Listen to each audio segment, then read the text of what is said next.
Consideration is House File 4415, Senator Nelson. Thank you, Mr. President. Mr. President, I have the A12 amendment. Is that at the desk? I believe it is, Senator Nelson. Just give us one moment and we will get that ready to rock and roll. Mr. President, Hold while on, you're... Senator Nelson, one moment here. Senator Nelson offers the A12 amendment. The Secretary will offer the amendment. Senator Nelson moves to amend House File number 4415 as follows. Delete everything after the enacting clause and insert. This is the A12 amendment. To the amendment, Senator Nelson. Thank you, Mr. President. The A12 amendment is the school finance adjustment bill related to the COVID-19 emergency. Everyone, not only in this chamber, but across this state, is well aware that Minnesota school buildings have been closed to students since March under executive orders from the governor. And we know that students are receiving their education and their school services, including food and such, through distance learning, which may or may not involve online platforms, school buses.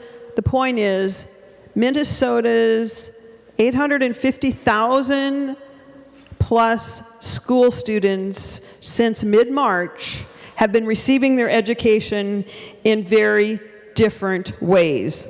For the most part, state aid and local levy are continuing to be received by schools in their usual amounts. However, to ensure the release of the entirety of the aid appropriated to our schools in last year's omnibus education bill for the 2019-20 and the 2020-21 school years, as you can imagine, some funding formulas and student data counts need to be temporarily revised to reflect the new and unprecedented circumstances that our students and their schools are embracing right now. As this amendment would make these one-time adjustments, and it would provide greater fund transfer authority to school districts so that depending on the local circumstances, their resources could be shifted to the areas of greatest need. Additionally, this legislation provides temporary and necessary waivers of some state statutes to recognize the unique situations that exist during this health emergency and the hence required distance learning period. This bill has little fiscal considerations. It captures $180,000 of statewide testing cost savings because the tests were canceled. And it also makes a pilot project for SLIFE. Those are students with limited interrupted formal education as an ongoing program rather than just ending it after 2021. What you have before you, members, is the agreement with the House Education Finance Committee and the Senate Education Finance Committee, as has been transmitted to legislative leaders. The highlights in the bill for students and families with this amendment will prevent the truant statute from being applied during this distance learning period, and as I mentioned, it waives the requirement for state MCA tests during this year, and it parallels the waiver from the feds. For teachers, it reduces the number of minimum days required for a probationary teacher to serve for credit. It provides an additional 6 months for license renewals, and it allows a conditional Tier 3 teacher license to be issued if, in fact, they cannot get to the testing center. A regular license will be provided once the exam is completed. For school finances, and this is the key in this proposal, it, number one, does not impose any new unfunded mandates or new spending obligations on our schools. That's critical at this time of COVID-19 pandemic and the challenges that go with that. More importantly, members, this amendment also relieves a significant mandate that many of you have spoken about, that many school districts have asked for, and that was suggested by the Office of the Legislative Auditor. And that mandate requires a certain % of compensatory revenue to be set aside for extended day activities. That mandate is being repealed in this amendment. Secondly, this amendment makes necessary funding formula adjustments to reflect the different data counts, as I mentioned, and expenditure patterns that have occurred under distance learning in order to ensure that all of the money appropriated for the current school year is released and that funding for the upcoming school year is not affected negatively by these unusual circumstances that our schools are operating in. And I know special education has been a significant concern and issue for many of our school districts and many of our students. This particular bill is particularly important for special education, but it also involves food programs, community education programs, non-public pupil transportation aid, career and technical programs, literacy aid, and achievement and integration aid. It protects the funding for those areas that would not be so without this legislation. This legislation ensures that barriers to transfers, as I mentioned, between operating funds are removed, both for the current biennium and past the governor's executive order. Note that those fund transfers have to be approved by local school boards, and they cannot involve property tax increase or an increase in state aid. And it permits the commissioner to adjust the timing. This is an important piece for your schools as well, as they are working to fund their schools with the funding they've been given, plus all these additional requests that have been put upon them. This legislation allows the MDE commissioner to adjust the timing of their school aid payments if, in fact, they are in jeopardy of not making their debt service payments because of delayed property taxes. We do not want them to be negatively impacted, and while there will not be, so the MDE commissioner can adjust the timing of school aid payments to help avoid that. And lastly, the final two articles in the bill make bipartisan miscellaneous corrections to last year's omnibus education bill, and most importantly, they adjust the education program appropriations in accordance with the most recent budget forecast. Members, this is pre-COVID-19.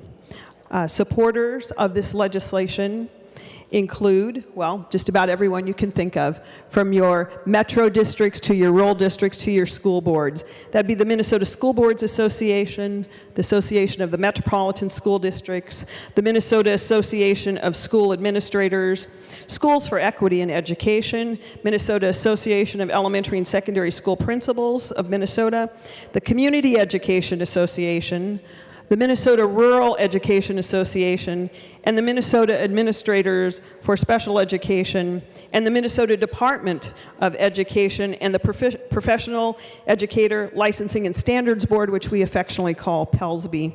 Charter schools and non-public schools are supporters as well. There is no known opposition to the provisions contained in the amendment before you. This is the language, the agreed upon language between the Senate and the House.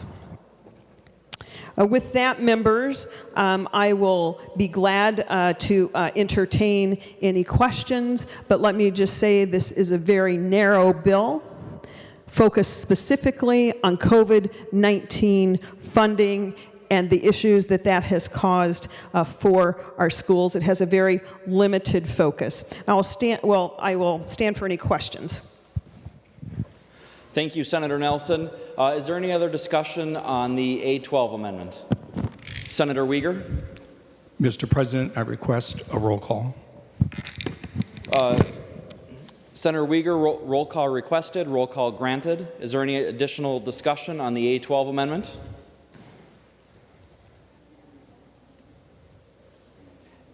Is there any additional discussion on the A12 amendment? Seeing none, the Secretary will give the bill its third reading. Or no? No, we need to adopt. Oh, we need to adopt. We need to take the roll. Excuse me. We need to adopt the amendment.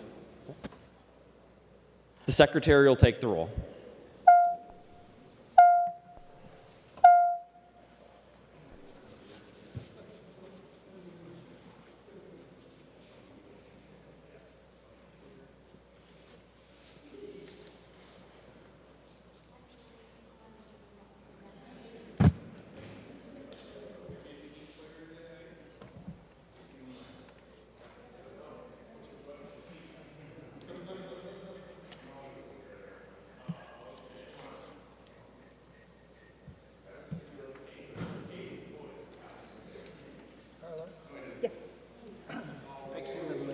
Was your amendment two?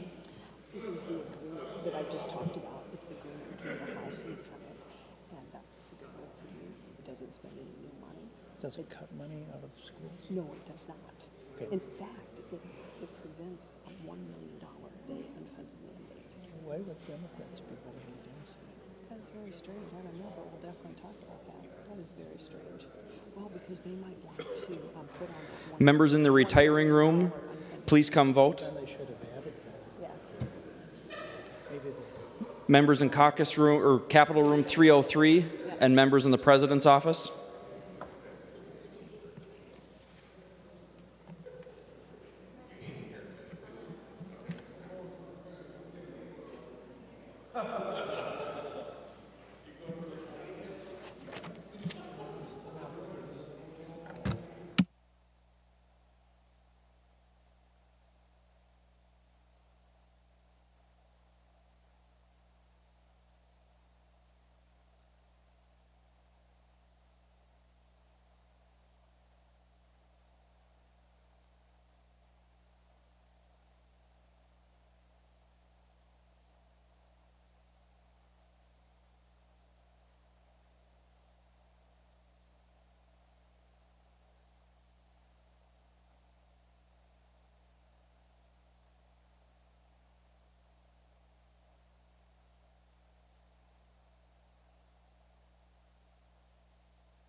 Members in Capitol Room 323 and 237 and 206.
Senators, we're under roll call. If you could please take your conversations out to the side.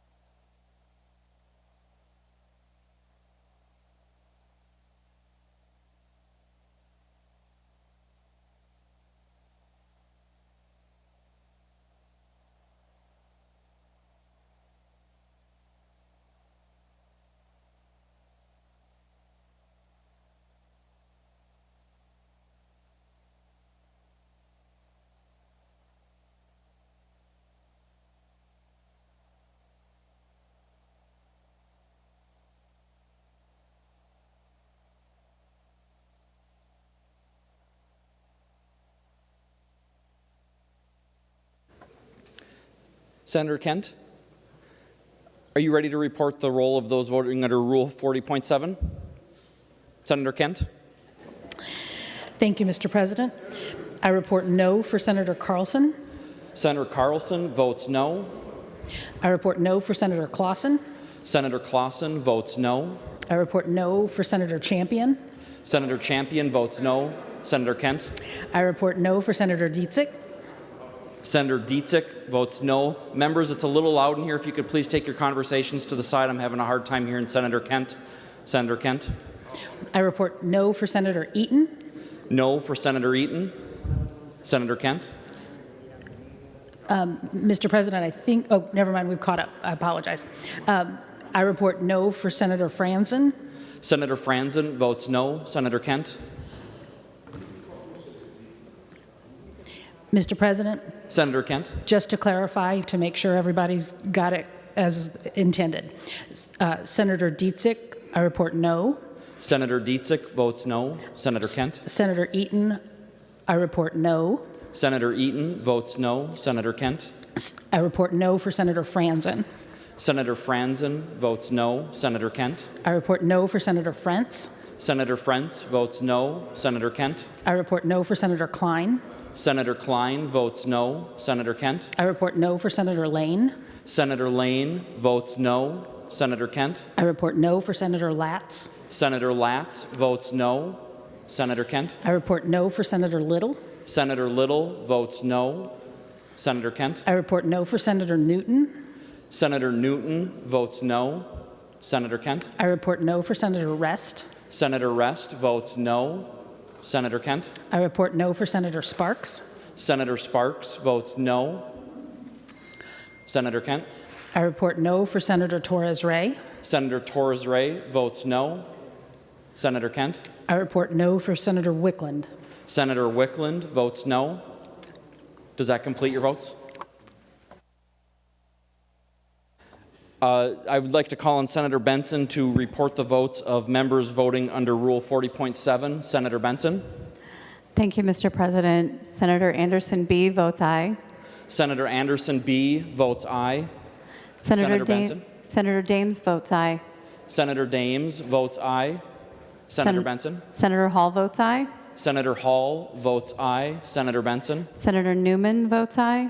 Senator Newman votes aye. Senator Benson? Senator Rosen votes aye. Senator Rosen votes aye. Senator Benson? Senator Senjum votes aye. Senator Senjum votes aye. Senator Benson? And Mr. President, that completes my list. All members.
All members voting who have the desire to vote, the secretary will close the roll. There being 35 yeses and 32 noes, the amendment does prevail. Any additional discussion to House File 4415? Senator Osmick. Thank you, Mr. President. Will the author of the bill yield for a question? Yes, Senator Osmick. Senator Nelson will yield. Thank you, Mr. President. Senator Nelson, I've been contacted by a number of my school districts regarding community education. Community education, as you know, is fee-based and has a significant issue regarding maintaining those services as a result of the pandemic. Could you explain what you have in this bill that might help school districts be able to deal with that situation? Senator Nelson. Oh, thank you, Mr. President, and Senator Osmick. I'm glad you brought that up. That has been a great concern for many of us. While the state has kept our schools whole as far as funding, there's funding that comes to our schools, as you mentioned, from things like events or the federal government, which has caused our schools quite some concern. Particularly, community education was one of those areas. About 85% of community education revenues come from fees for events that are no longer being sponsored. And so there has been a significant loss of revenue. We did a review of how this was affecting our schools in these areas where the revenue streams have been lost for some of our school employees. And it was rather shocking, members. The cost of this to our schools was $1 million a day of deficit spending. That is a huge concern. So to your very relevant question, Senator Osmick, the things in this bill that have been done to try and help with that type of situation, a number of things. One, make sure all the appropriated funding goes out, even though the formulas, the seat time, the ways that we usually fund our schools are no longer being done. So that's one thing. Secondly, you might have note that there are those fund transfers that we are allowing between different funds that school districts have. Typically, those funds can only be used in a particular fund category for certain expenses. In this unusual and challenging situation, this amendment allows schools to use fund balances from all of their funds for whatever expenses have been incurred that would normally be paid for under our normal circumstances. And noting, though, that it does require a school board approval of those fund transfers. That was one thing that was important to our schools. And then I think another thing that is critically important is to note that this a bill now, as amended, also directs the Minnesota Department of Education Commissioner to use those emergency federal education funds. It's about $44 million to assist our schools in carrying out the governor's executive orders and related to the MDE guidance, which included the employee compensation that Senator Osmick mentioned. And then just as a side note, there's another $140 million in federal funds coming to Minnesota. Those are going to be, by federal law, appropriated under a Title I allocation model. So those things, I think, are going to help our schools weather through this without placing a $1 million a day unfunded mandate on them. Thank you, Senator Osmick, for the question. Thank you, Senator Nelson. Members, additional discussion on House File 4415? Senator Uyghur. Thank you, Mr. President, members. The original title of this bill, 4415, was all about hourly workers, some 20 to 30,000 of them working through distance learning with students in the front lines. And suddenly, A convenient vehicle has deleted that conversation. They have been rejected by rejecting the language in 4415. And we find that most difficult. Moreover, it's ironic that the chief author for Senate File 4369, the companion, is Senator Nelson, which is advocating for the hourly workers. Now, have a position against it, you're fine, but it's flip-flop. Are you for it or are you against? Thousands of hourly employees have been holding up hope, faith that this House file, before it was just gutted, was going to become law.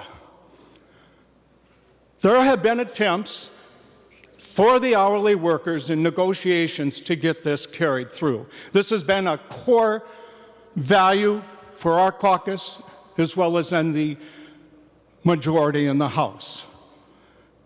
Economic security for the hourly workers. 3 weeks ago in negotiations that went back and forth per the directive of leadership to see what we can agree on. The position of the Senate Republican caucus was to reject the language as it relates to hourly workers. A few weeks later, attempts were made again at the direction of leadership to come up with an agreement. Yes, we have an agreement, and we'll vote for that later, but the fundamental problem that we have, the remorse, is that we did not include hourly workers. It's been rejected by the Republican caucus in the Senate. And if you disagree, if you think it's not responsible, you're entitled to your opinion. And if you feel that we should maybe reconsider, step up. It just takes 3 of you. This is not a partisan issue. When the House of Representatives weighed in, several Republicans voted yes. In Senator Westrum's district, Representative Anderson stood up for hourly workers. In Senator Weber's district, Representative Hamilton did. Senator Eichhorn, Representative Lehman voted yes for the hourly workers. And Senator Lang, Representative Miller did.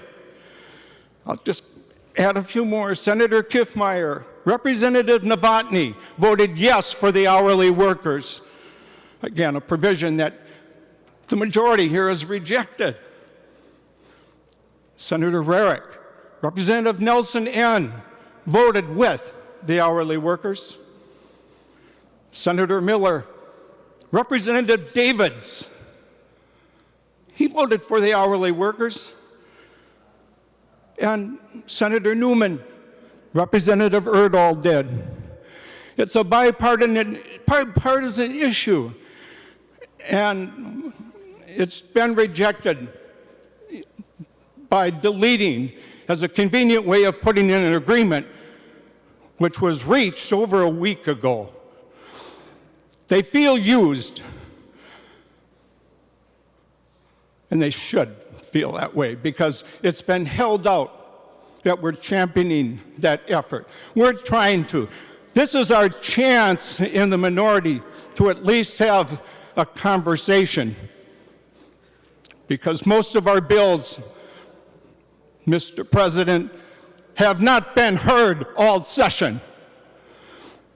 In the Education Committee,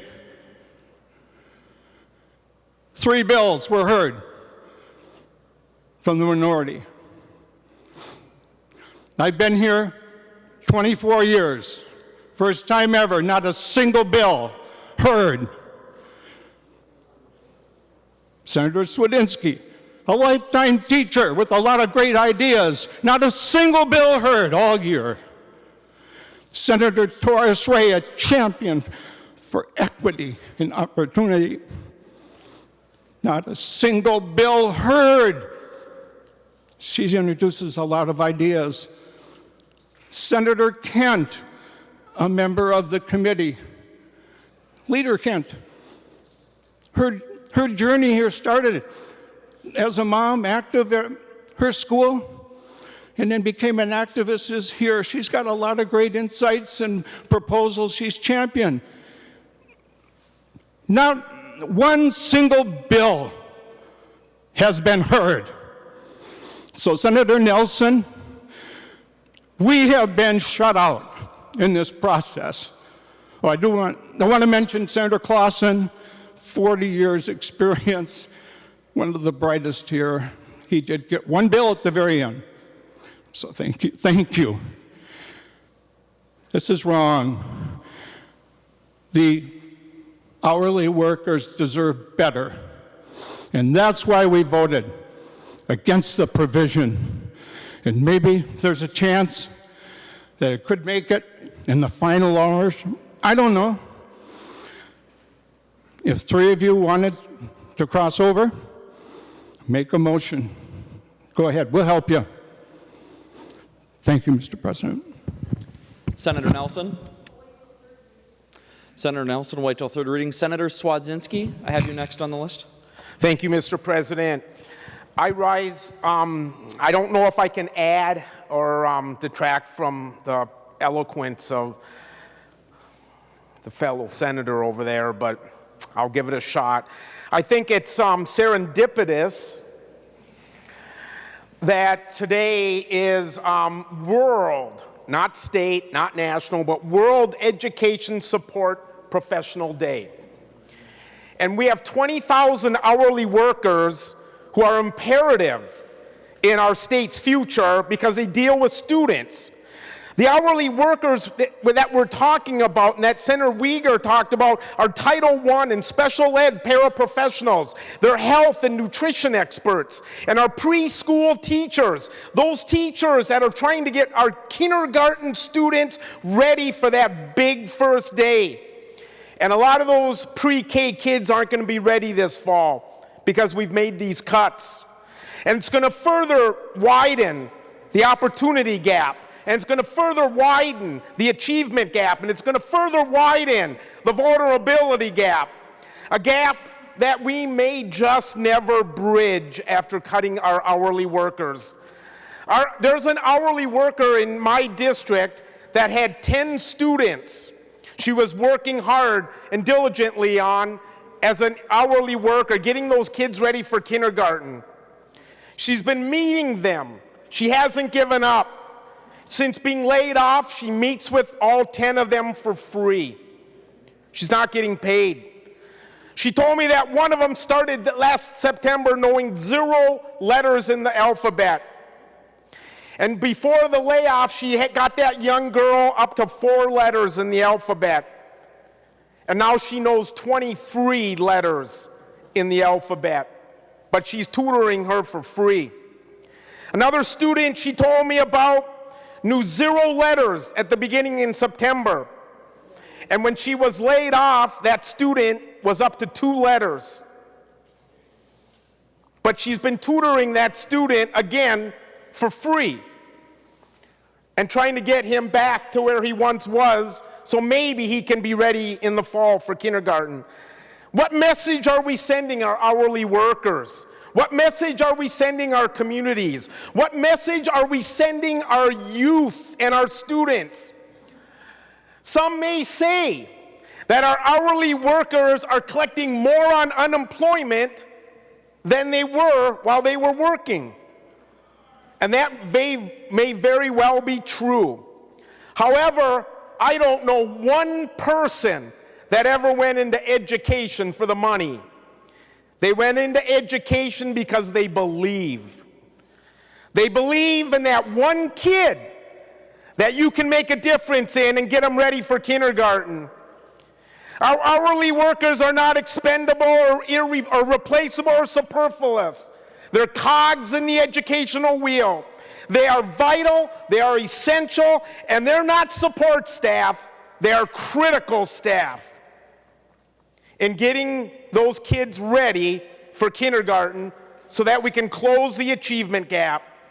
Our hourly workers are the glue that holds our schools together. On this, the World Education Support Day, we're taking that provision out of this amendment. Thank you, Mr. President.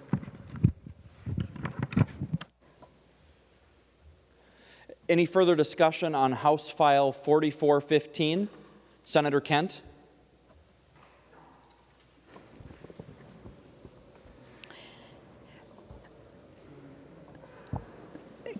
I just want to echo what Senator Swedzinski has been talking about. This has been an issue that has been in front of us for a long time. We have not had an opportunity to have a meaningful debate in any form of committee or discussion publicly. We have not had an opportunity for members to be able to ask questions. We've not had an opportunity really meaningfully for testifiers to come talk about this. So this is our chance to talk about what is consistently referred to as school hourly workers. And at some point we talked about trying to change that name. That is a designation for these amazing people, but it reduces them to something that's not even a job description. Hourly workers, what does that mean? These are our heroes. These are amazing people, as Senator Swedzinski just outlined, who are in our schools. You know, when I think about the challenges that Minnesotans have faced during this pandemic, and there's so many, the people and the loved ones who are experiencing serious illness and tragic and heartbreaking loss, the challenges for people who have lost businesses and livelihoods through the course of this. You think about Minnesota students who've been doing distance learning and what that has meant to them and their families. It's been a huge adjustment. I keep thinking about constituents of mine who are working parents and have full-time jobs. They may have the privilege to be able to stay home and be safe to do their jobs, and they still have their jobs, and they're still grateful for that. They're also having to supervise distance learning for their kids in their so-called spare time. People's lives have been really disrupted by all of this. It's a misnomer when we talk about that we would have closed our schools, because we never closed our schools. The students were sent home for their safety and for the safety of our neighbors. But the buildings and the people who work there, they have been key to this entire transition that we've gone through in education, which is so critical throughout our state. That work that has been done by the hourly workers, these essential workers, has been heroic. It has been amazing, also by all our educators and teachers and administrators. Our schools, it was a normal February, March in Minnesota schools. Everybody was going about their time doing their lesson plans and their lessons in PE and music and sports. And everything came to a huge halt and transition for everybody. And in a very short amount of time, these incredible professionals had to completely change the way that they take care of our kids and help our kids learn in this incredibly complex time. They moved mountains. The amount of change that these folks had to go through, that they had to rebuild the way that they teach and the way that our students learn, is absolutely breathtaking. And they did it, and they stepped up. And we think about the teachers. We always think about teachers, and they are our heroes every day. But it's important to remember that it's not just the teachers, right? It is these folks who do different parts of education. And education changed, right? It wasn't just the teaching and the learning.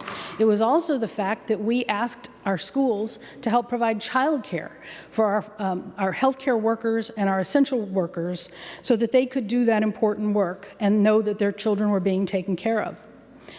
Families and children who needed meals, breakfasts, lunch, our schools stepped up and delivered and made those meals available in a way that they've never considered doing it. And they did it in a matter of days. It's incredible what they were able to accomplish. And when you think about the job of teaching and learning and supporting the students, These folks who do this job on a relatively part-time basis, they were just as involved and just as supportive in making that whole process work while we performed these miracles. And I think it's important that we recognize that. It is something that I think we're still sort of in the middle of, and it's hard to step back and pull back and realize just how momentous this has been, how significant a change this has been. But these folks stepped up, and we owe it to them to value the work that they do, and we owe it to them to support that work. And so I think it is a huge oversight that this has been removed from this bill. It is a huge oversight that we have not been able to address it here in the Minnesota Senate and have a meaningful conversation about it. And so I just wanted to stand up here today and just give a salute and recognize that even though they're not in the bill, they are in our hearts, and we care about them, and we're going to keep fighting for them. Thank you. Further discussion on the bill? Senator Nelson. Mr. President, just when I thought we had the bill just the way it needed to be, with all the agreements with the House and the Senate and the Commissioner and all of that, we got a note from MMB that there is a small drafting error. And I've showed the A50 amendment to Senator Uyghur. I'd like to move the A50 amendment, please. Senator Nelson moves the A50 amendment. The Secretary will report the amendment. Senator Nelson moves to amend. This is to amend the. As adopted. It's fine. Senator Nelson moves to amend Senate File Number 4415, adopted by the Senate. Senator Nelson moves to amend the Nelson Amendment to Senate File Number 4415, adopted by the Senate May 16, 2020, as follows, page 5, line 13. This is the A50 amendment. Senator Nelson to the A50 amendment. Thank you, Mr. President. Senator Uyghur, I'll have him address this as well, but I'm going to read the entire amendment for members because I know it's so hard in this time of COVID-19 to get all these amendments up. But this is the amendment in its entirety. Page 5, line 13, delete 3,608,000 and insert 3,611,000. This came to us from MMB as we were standing here tonight. It's from nonpartisan staff. I've consulted with Lead Uyghur, and I'd appreciate if Senator Uyghur could speak to this as well. Senator Uyghur. Thank you, Mr. President. I support it. Thank you. Members, is there any additional discussion on the A50 amendment?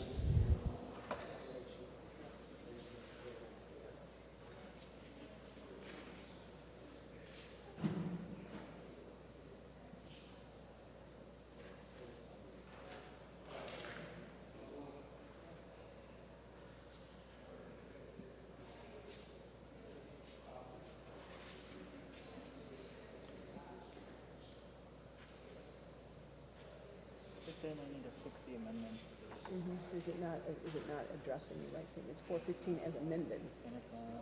Oh, it's House file. Yeah. I'll make an oral amendment. Yeah. Senator Nelson, it sounds like there's a small drafting error on the amendment. I'm going to have the Secretary explain the small error. Yes. It's not quite online yet, but the Nelson Amendment is to House File Number 4415, not Senate File, as you may currently see. It will be corrected by the time we do it. Thank you. Everybody understand? The amendment to the Nelson Amendment to House File Number 4415.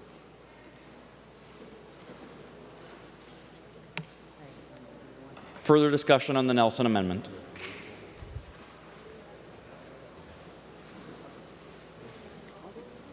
Seeing none, all those in favor say aye. Aye. Those opposed say nay. We'll pause for a brief moment to collect the votes from those voting from alternate locations.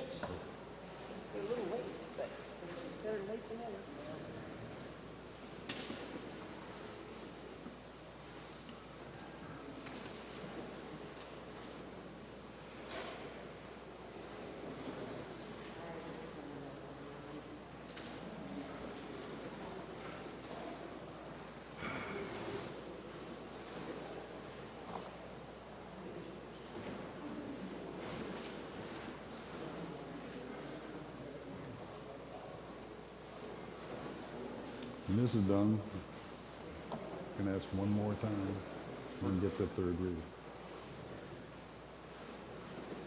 I got 5 in the retiring, 4 and 237.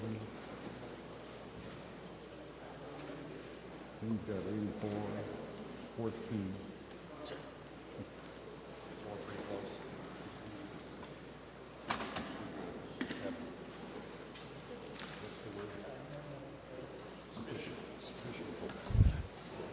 The amendment prevails. There being a sufficient number of aye votes, the motion does prevail, and the amendment is adopted. Perfect. Further discussion on House File 4415. Senator Uyghur. Senator Uyghur. Yes, thank you, Mr. President. I offer the A10 amendment. Senator Uyghur offers the A10 amendment. The Secretary will report the amendment. Senator Uyghur moves to amend House File 4415 as follows. Page 1 after line 12, insert. This is the A10 amendment.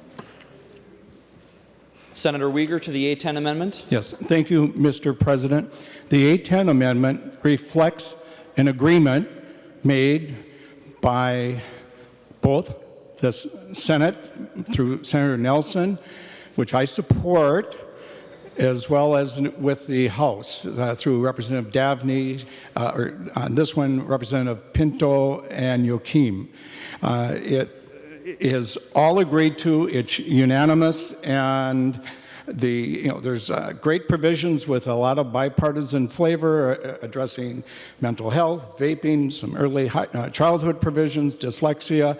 They have been through the committee process, and I primarily bring this up now because we're running out of time, and I'm told the House has this calendared for tomorrow. Then it'll come here. We don't have much more time, and we have a number of items already to be special ordered tomorrow, to say nothing about taxes and bonding, etc.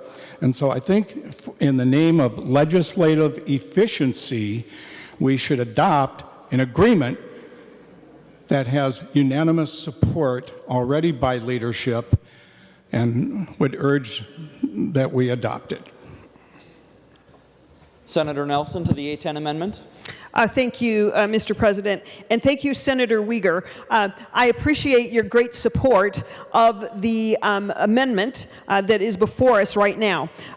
This amendment will most likely come over to us tomorrow from the House. This bill will be voted on, this agreement, this A10 will be voted on the House tomorrow. It will be here on our Senate floor tomorrow. That is the agreement. We are not going to deviate from that, but I do greatly appreciate the terrific support for what is in this amendment, and Senator Uyghur is giving you a little bit of a preview for tomorrow. So I would be opposed to this amendment tonight. We certainly do not want to undo any of the agreements we have at this last moment. So, Senator Uyghur, you'll see this tomorrow.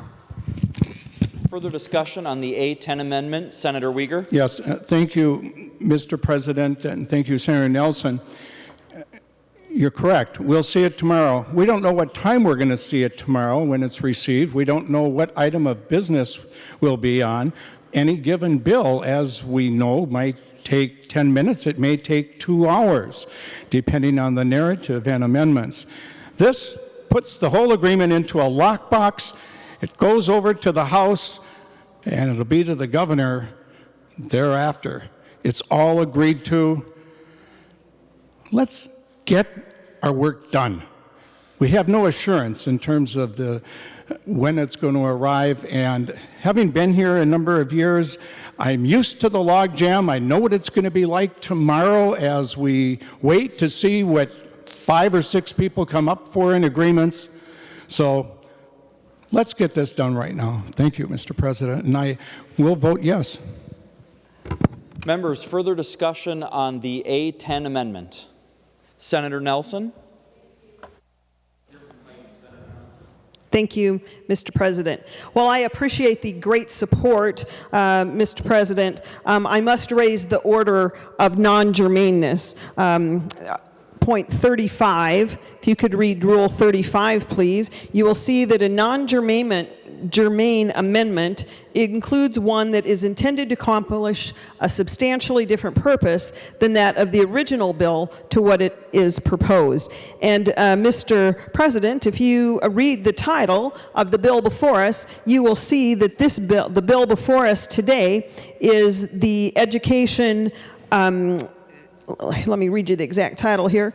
The School Finance Adjustments Related to COVID-19 Emergency. Let me be very clear. There is no finance in this policy bill, and much of it is not related to COVID-19. So, members, we have a finely sculpted bill in front of us, a clean bill that is headed over to the House. I ask that you retain your enthusiasm for the great compromise consensus policy language that will come over from the House tomorrow. And we will be glad to vote that out according to agreements and get that done. But right now, Mr. President, the Senator Uyghur amendment, the A10, I ask the President to consider, and I bring up Rule 35, germaneness.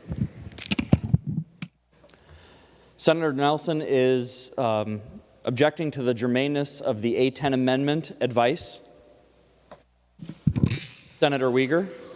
Yes, thank you, Mr. President. Members, we're closing in on the end of the session. We are so used to omnibus bills to wrap things up. Education and policy and finance are intertwined, and just apply a common sense standard. If you don't want to get this done right now, then vote it not germane. I'm trying to make an appeal to common sense, to legislative efficiency, but if we need to go through a full presentation at a time we don't know tomorrow, it puts it at risk. This will pass unanimously, but it should be germane.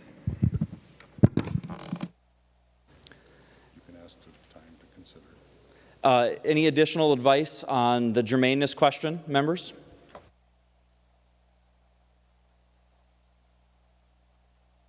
Okay, seeing none, give me just a moment.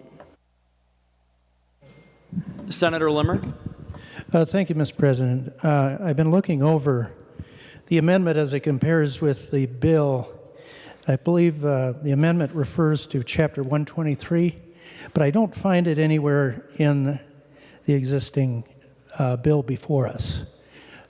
It appears as though it's pursuing a purpose that's entirely different than what's in the existing bill.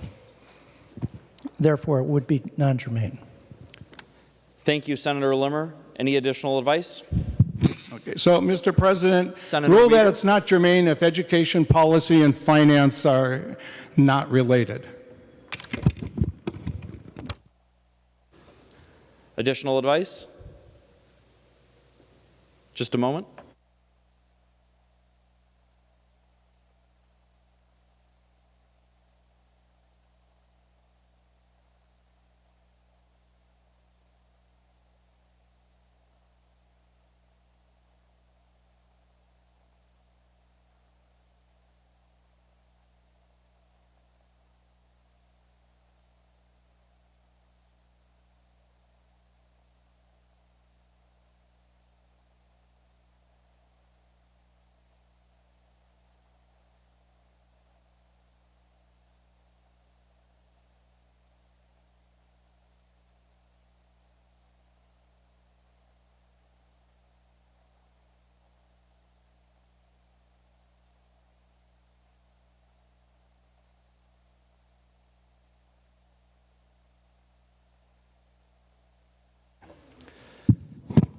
Senator Limmer.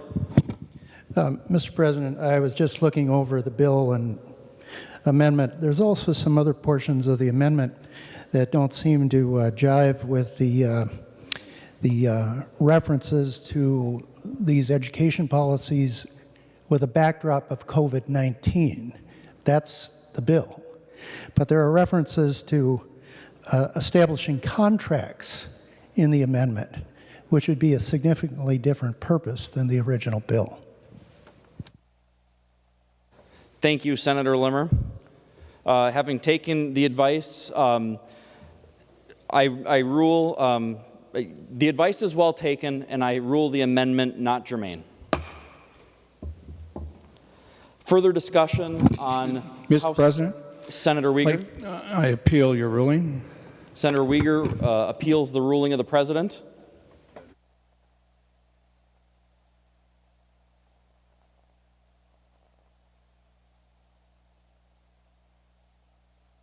The question is, shall the decision of the President be the judgment of the Senate? A green vote is in favor of the judgment of the President. A red vote is against the judgment of the President. The Secretary will take the roll.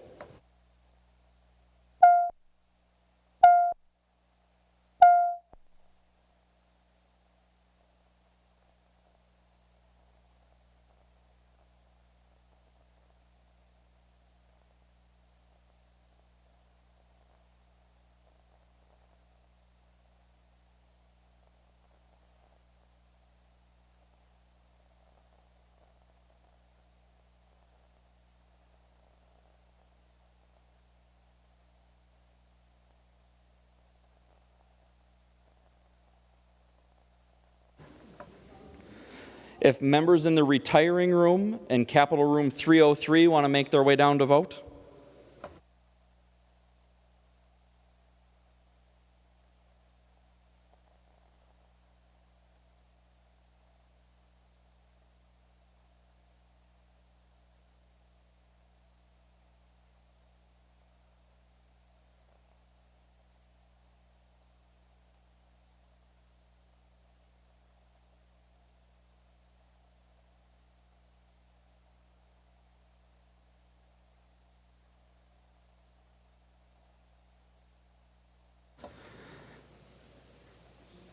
Members in the President's office and members in Capitol Room 323, please make your way down to vote.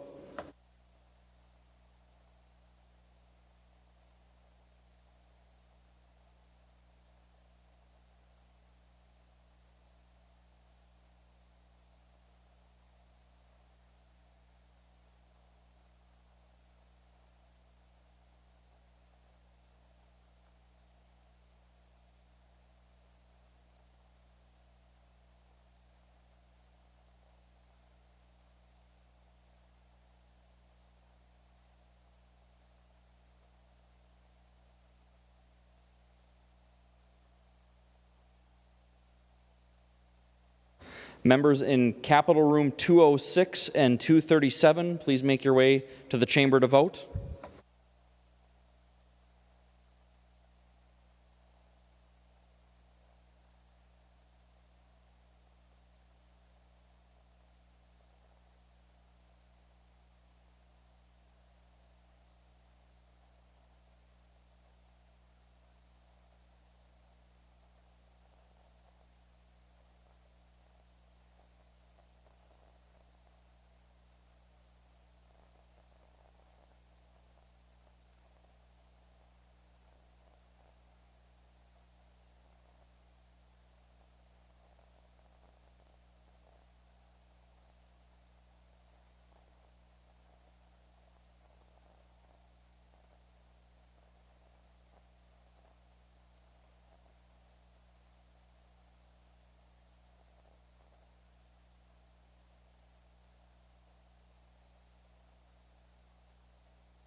I will now call on Senator Kent to report the votes of those voting under Rule 40.7. Senator Kent. Thank you, Mr. President. I report no for Senator Carlson. Senator Carlson votes no. Senator Kent. I report no for Senator Clausen. Senator Clausen votes no. Senator Kent. I report no for Senator Champion. Senator Champion votes no. Senator Kent. I report no for Senator Dietzick. Senator Dietzick votes no. Senator Kent. I report no for Senator Eaton. Senator Eaton votes no. Senator Kent. I report no for Senator Franzen. Senator Franzen votes no. Senator Kent. I report no for Senator Frentz. Senator Frentz votes no. Senator Kent. I report no for Senator Isaacson. Senator Isaacson votes no. Senator Kent. I report no for Senator Klein. Senator Klein votes no. Senator Kent. I report no for Senator Lane. Senator Lane votes no. Senator Kent. I report no for Senator Latz. Senator Latz votes no. Senator Kent. I report no for Senator Little. Senator Little votes no. Senator Kent. I report no for Senator Newton. Senator Newton votes no. Senator Kent. I report no for Senator Rest. Senator Rest votes no. Senator Kent. I report no for Senator Sparks. Senator Sparks votes no. Senator Kent. I report no for Senator Torres Ray. Senator Torres Ray votes no. Senator Kent. I report no for Senator Wickland. Senator Wickland votes no. I will now call on Senator Benson to report the votes of those voting under Rule 40.7. Senator Benson. Thank you, Mr. President. Senator Anderson B. votes yes. Senator Anderson B. votes aye. Senator Benson. Senator Dames votes aye. Senator Dames votes aye. Senator Benson. Senator Hall votes aye. Senator Hall votes aye. Senator Benson. Senator Newman votes aye. Senator Newman votes aye. Senator Benson. Senator Rosen votes aye. Senator Rosen votes aye. Senator Benson. Senator Senjum votes aye. Senator Senjum votes aye. The Secretary will close the... All those having voted who have the desire to vote, the Secretary will close the roll. There being 35 ayes and 32 nays, the decision of the President is upheld. Additional discussion on House File 4415. Senator Abler. Thank you, Mr. President. And just getting briefly, I just want to thank the collaborative approach of the House and the Senate to actually finally get rid of a set-aside on the compensatory funding. Anoka is a growing district and it was put aside to extend a day. And that was actually a pretty worthy idea, I think, at the time, but I think letting the locals decide how to spend a couple $1 million on helping other students achieve their way out of the achievement gap, which Anoka has really done a good job of, is a great thing. And even in these lean budget times, this will make a great difference to the programming of Anoka, Hennepin, and many other districts. So thank you, Madam Chair, and to Representative Dabney for getting this put aside and squared away. Thank you, Mr. President. Members, is there any further discussion on the bill? Senator Marty.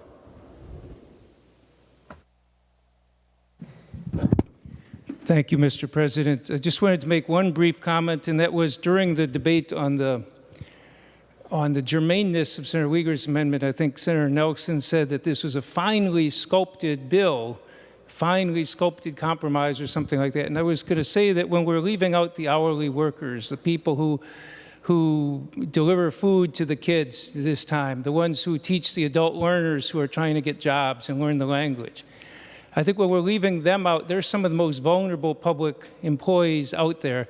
And so I don't think I cannot share the agreement that these are a finely sculpted agreement if we're going to totally ignore and leave out the hourly workers who are doing so much caring for our kids. We ought to care for them as well, and I think that's a big gaping hole in this bill.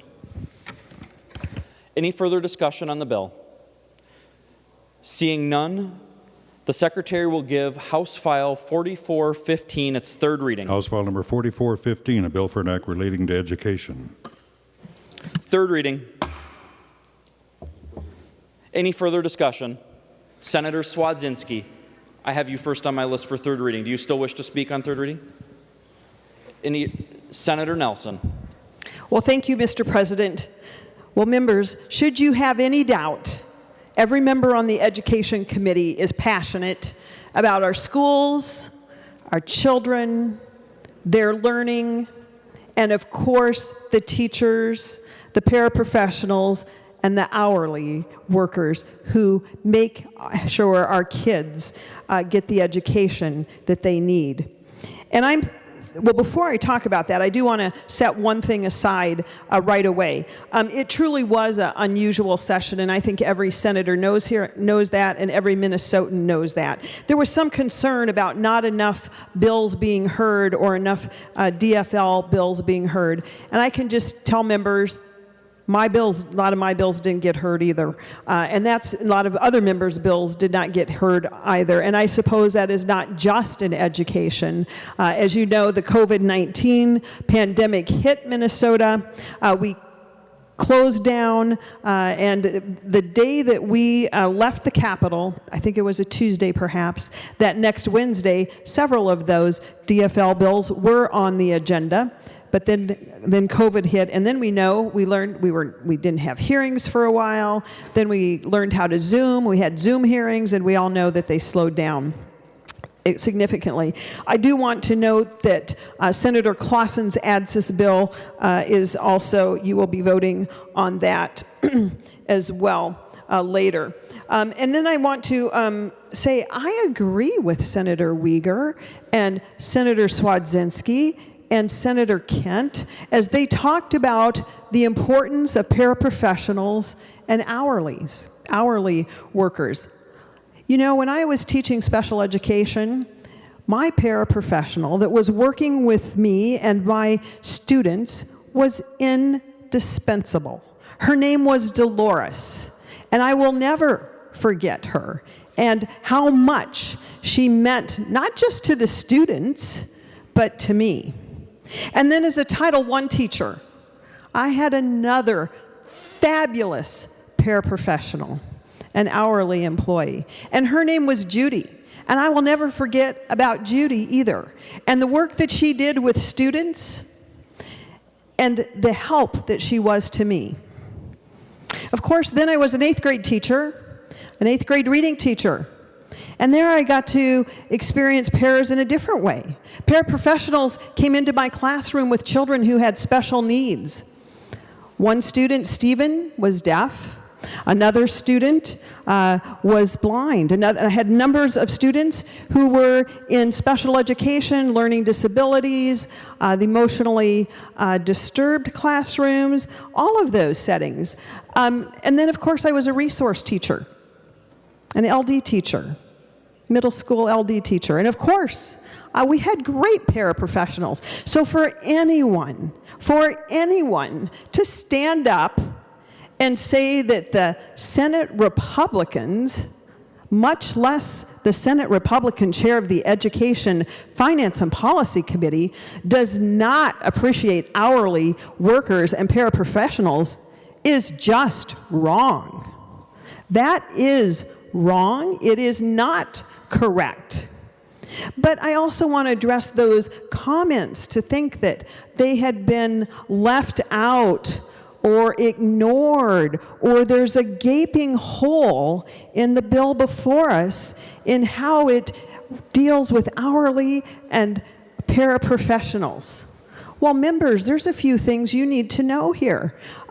First of all, the governor, the bill that we are going to pass here is exactly the governor's stance on this, and the Department of Education. And instead of the amendment that Senator Uyghur was so interested in, which is important, but the problem is it's not funded. You know, you can wish for the world if you don't have to pay for it. But Senator Uyghur's amendment didn't have a funding source. In fact, it was putting the funding onto our schools, our already cash-strapped schools. And we looked at that. There was $1 million a day in deficit spending for our schools. So the language in front of you is the governor's the governor's language, the Department of Education language, but more important than that, I know that we want to keep all of our hourly paraprofessionals and all of our staff, and we want to make sure they are there to help all of our students. And instead of doing an unfunded mandate, which in this case was $1 million a day to our school district, as some in this chamber wanted to do, the bill in front of you actually provides funding resources for that. Particularly, let me state again that this bill directs the commissioner to use emergency federal education funds, about $44 million, members, to assist schools in carrying out the governor's executive orders and the MDE guidance, including employee compensation. So the bill that you're going to vote on does care for all of our school employees. But more importantly, it provides funding for them.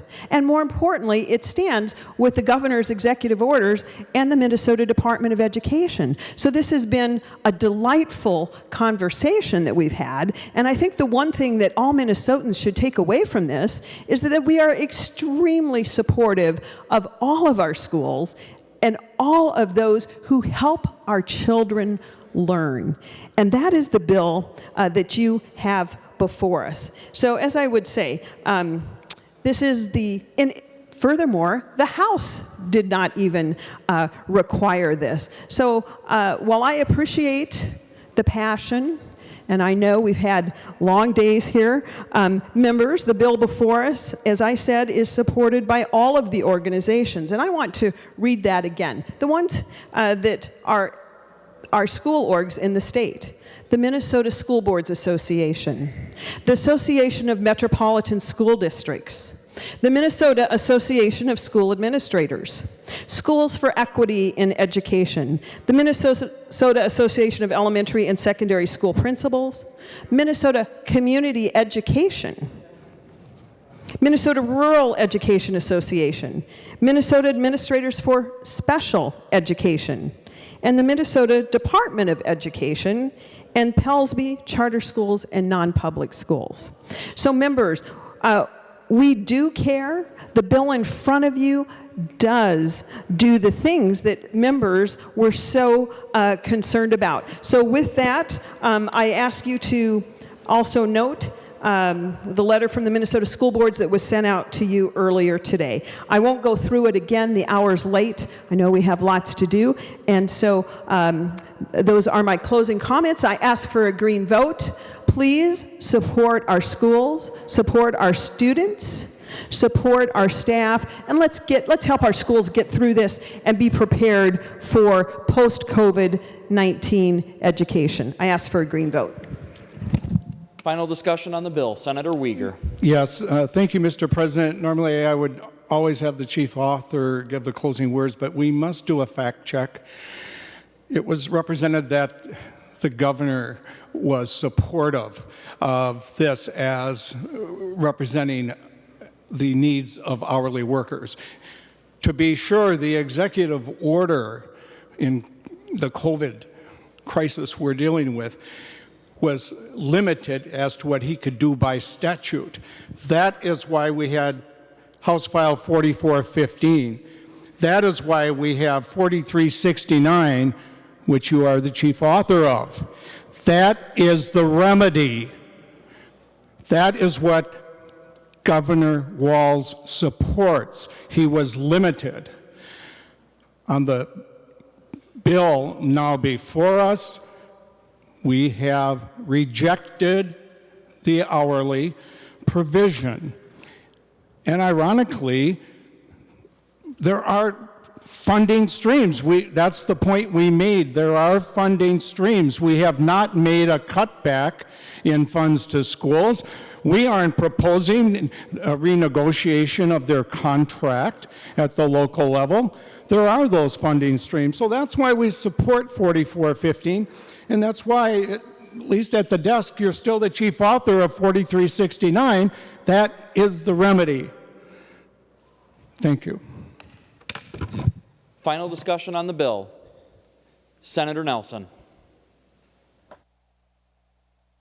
Well, thank you, Mr. President. Just to reiterate, the Uyghur suggestion would place the largest unfunded mandate on our school districts in our state's history, $1 million a day.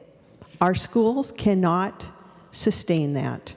And that is why every school organization, amongst all the other good things in this bill, are concerned about that. And every one of us know that next year our state will be faced most likely with a significant budget deficit. There's not going to be an aid package to come back and say, here's an additional $1 million a day for that time. So I appreciate the discussion and again encourage the vote for this bill, which has been finally sculpted and negotiated with the House and the Commissioner.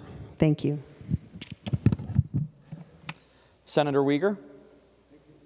Thank you, Mr. President. Would Senator Nelson yield? Senator Nelson will yield. Senator Uyghur. Thank you, Mr. President. Senator Nelson, based on your concerns, the fiscal impact, would you no longer be supporting the bill you are the chief author of, 4369, having documented great concerns about it in your testimony? Senator Nelson. Senator Uyghur, I support the bill. However, I also support paying for those things, which is in the bill before us. I will not support a massive, unfunded mandate on our schools. Mr. President, it sounds like you do not support Senate File 4369. We all love the hourly workers, and thank you for sharing the caring. My mother was a cook, so was my grandma. We deeply care, but we're trying to stand up by matching our words with our actions on how we vote. Thank you, Mr. President. Any final discussion? Seeing none, the Secretary will take the roll on final passage of House File 4415.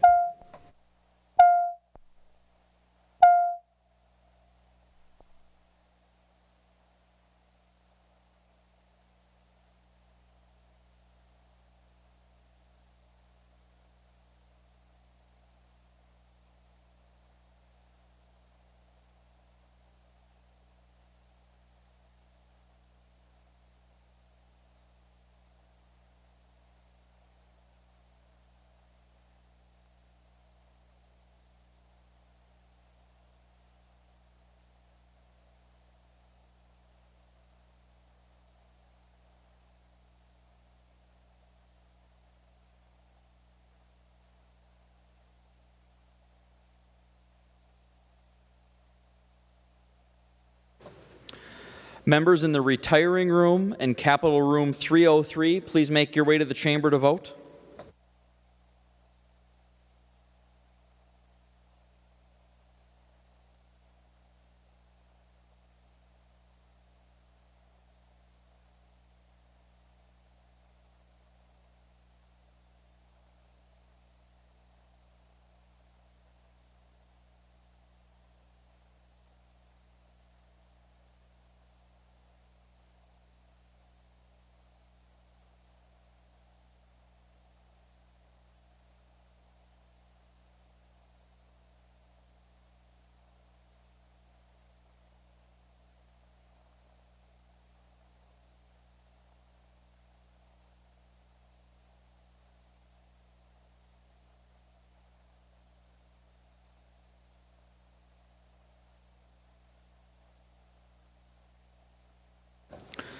Members in the President's office and Capitol Room 323, please make your way to the chamber to vote.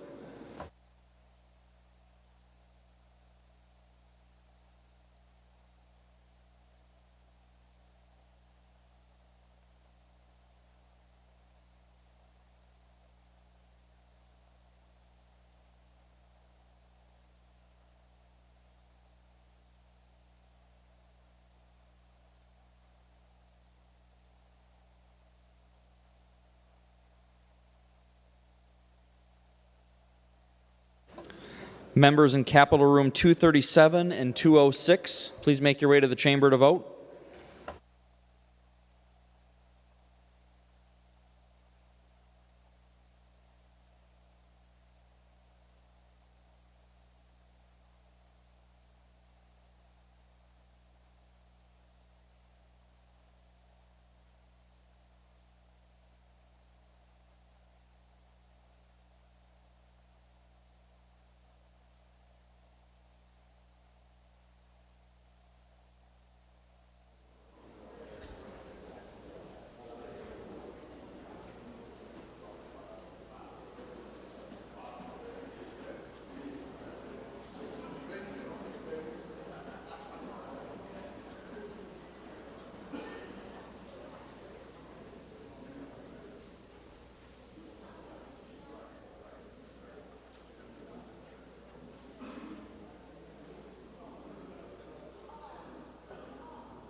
I will now call on Senator Kent to report the votes of those voting under Rule 40.7. Senator Kent. Thank you, Mr. President. I report aye for Senator Carlson. Senator Carlson votes aye. Senator Kent. I report aye for Senator Clausen. Senator Clausen votes aye. Senator Kent. I report aye for Senator Champion.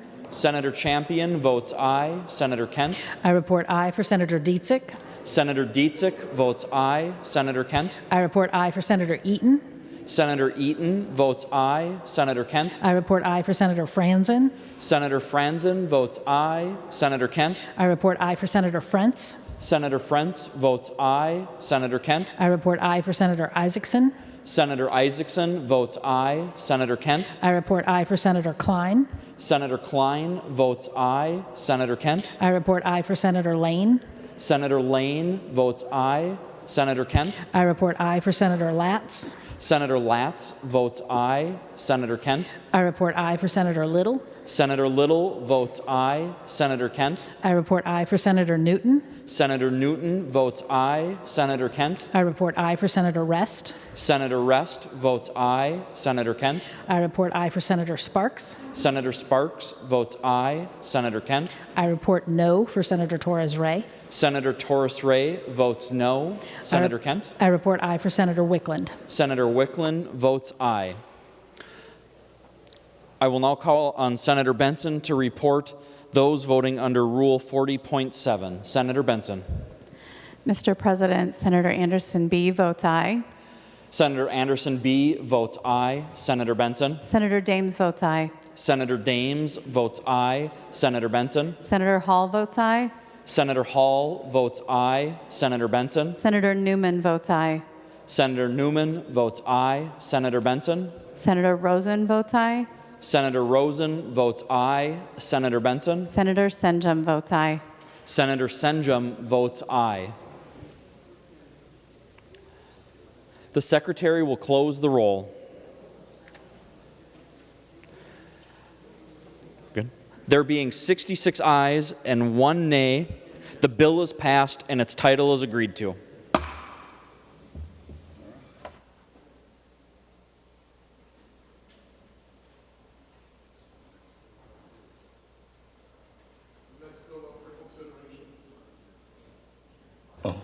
The next bill up for consideration is House File 4601, Senator Carran. Thank you, Mr. President. I have House File 4601. What this bill is the opioid bill. It's a result of the program that was created around opioid and creating a fund to look at supporting county activities as far as it relates to drug addiction And this section of it actually focuses on a pot of money that is a derivative of that same fund, which will actually go to the good drug treatment facilities that exist today and are currently getting funding. The timing of this funding will allow the Opioid Advisory Task Force to actually put together a plan for the utilization of these funds.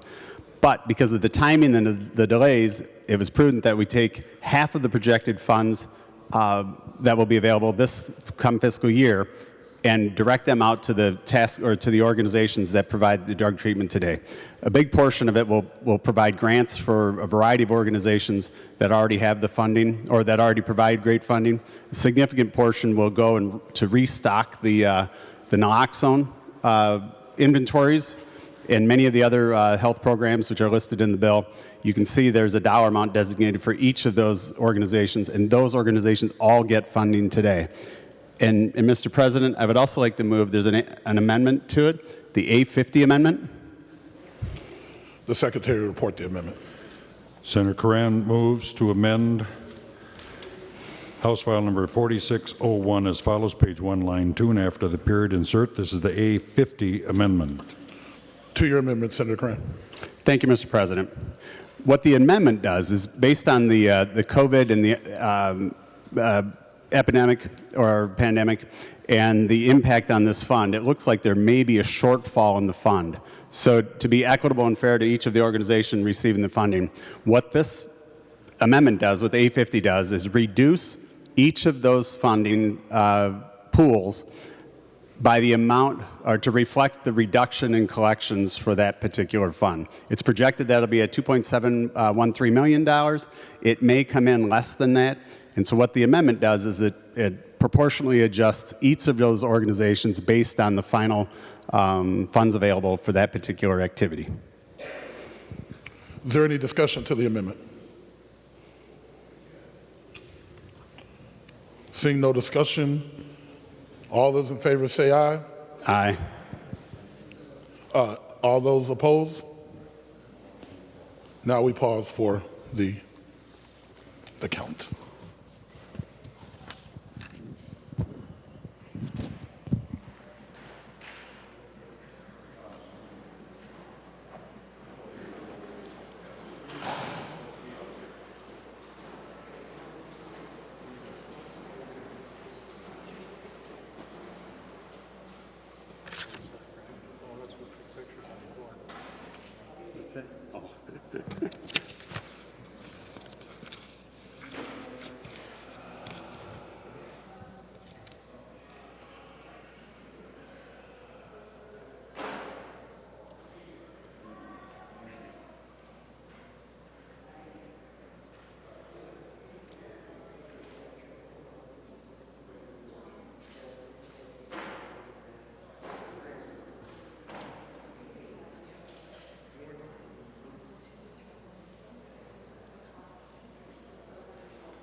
Just so quiet in here. Why are you still sitting here? You're the only one. Huh? I know you're next. Yeah. It's a real good one, too, to close off with. There being sufficient votes, the motion prevails and the amendment is adopted. Senator Curran. Thank you, Mr. President. This bill is really going to help us with the opioid addiction that's ravaging Minnesota. And so what we really want to do is get as many dollars as we can out as early as possible for this fund. The remaining portion of this fund will actually be then dictated by the Opioid Advisory Task Force. And so with that, Mr. President, I urge a green vote. Thank you. Is there any more discussion to the bill? Is there any more discussion to the bill?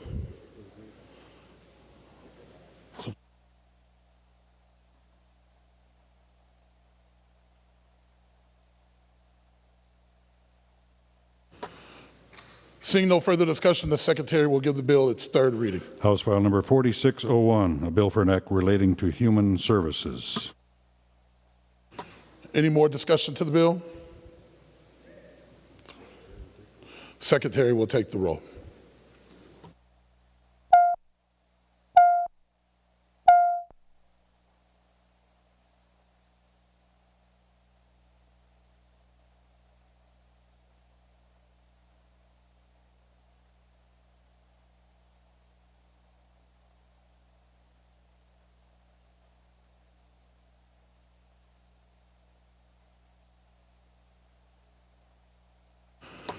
Members from the retiring room, please come vote.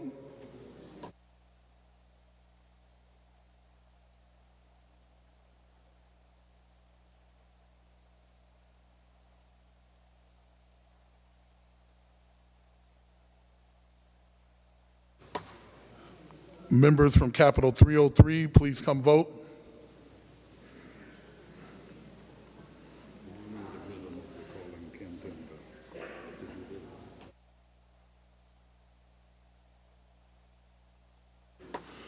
Members from the President's office, please come and vote.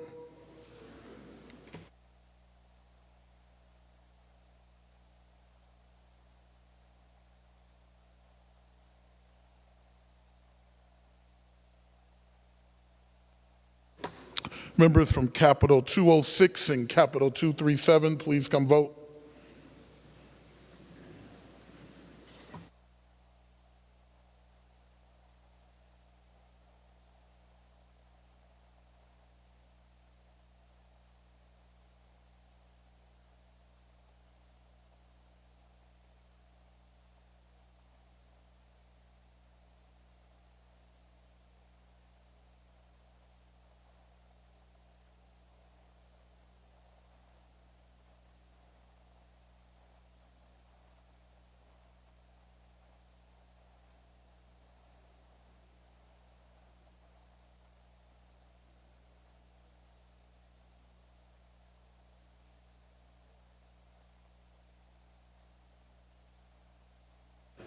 Members from Capitol 323, will you come down and vote?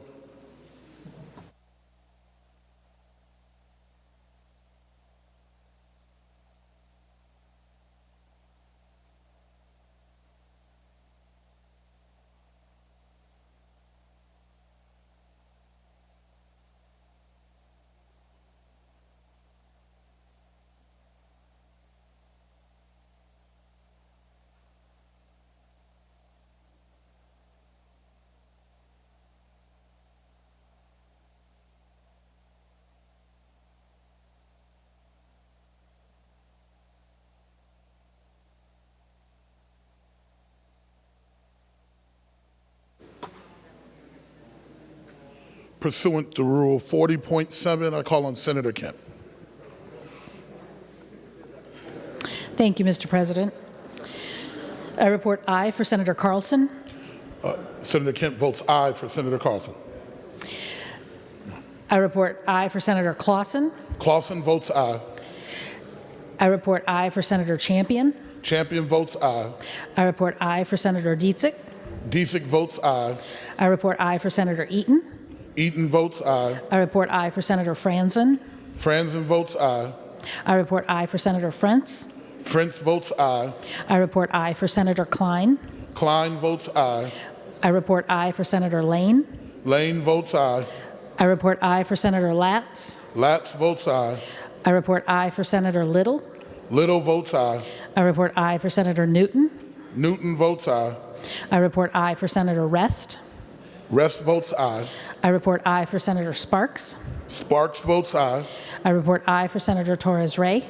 Torres Ray votes aye. I report aye for Senator Wickland. Wickland votes aye. Pursuant to Rule 40.7, I call on Senator Benson. Thank you, Mr. President. Senator Anderson B. votes aye. Anderson B. votes aye. Senator Dames votes aye. Dames votes aye. Senator Hall votes aye. Hall votes aye. Senator Newman votes aye. Newman votes aye. And Senator Rosen votes aye. Rosen votes aye. And that completes my report, Mr. President.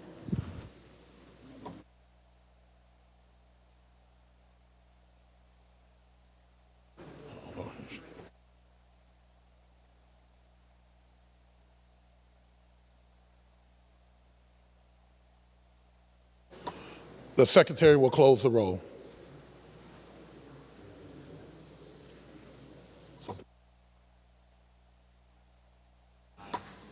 There being 67 ayes and 0 nays, the bill is passed and the title agreed to.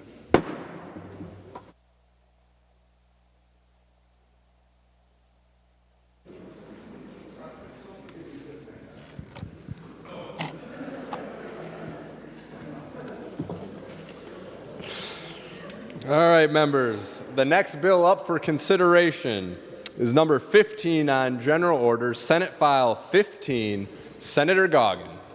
Well, thank you, Mr. President. I know it's been a long day, so I'll try to keep this as brief as I can. What this bill does is it requires school districts to provide the military recruiters, skilled trades representatives, and manufacturers the same access to present their information on their careers and what they offer to future graduates from high school. And it affords them the same opportunity as what the colleges and universities have with being able to come onto the campuses of the schools and let the kids find out what each organization has to offer. I can tell you for myself, I have a nephew who always wanted to fly airplanes. He wanted to fly the big C-17s in the Air Force, and that's what he's doing now. And so, you know, to be able to get into the military and live out his dream and be able to do what he wants to do, it's just incredible. And when I talk to him, he's just all smiles all the time. Likewise, I have a friend, really dear friend of mine, and his son Rick didn't know what he wanted to do in high school. Really wasn't sure. Looked at different things, looked at going to two-year college, associate college, trade schools, you have it, but he decided to join the Navy. And he said that's the best decision he's ever made. He's been able to travel the world. He's been able to learn a lot of skills, and you know, he's just really found what gets him out of bed in the morning, what gets him excited. Lastly, what the bill does too is it does encourage our schools to have an Armed Forces Career Opportunities Day. It's got to be before the third Thursday in November, and that's just to coincide with Veterans Day. And you know, myself, I'm a union member myself. The trades are a great opportunity.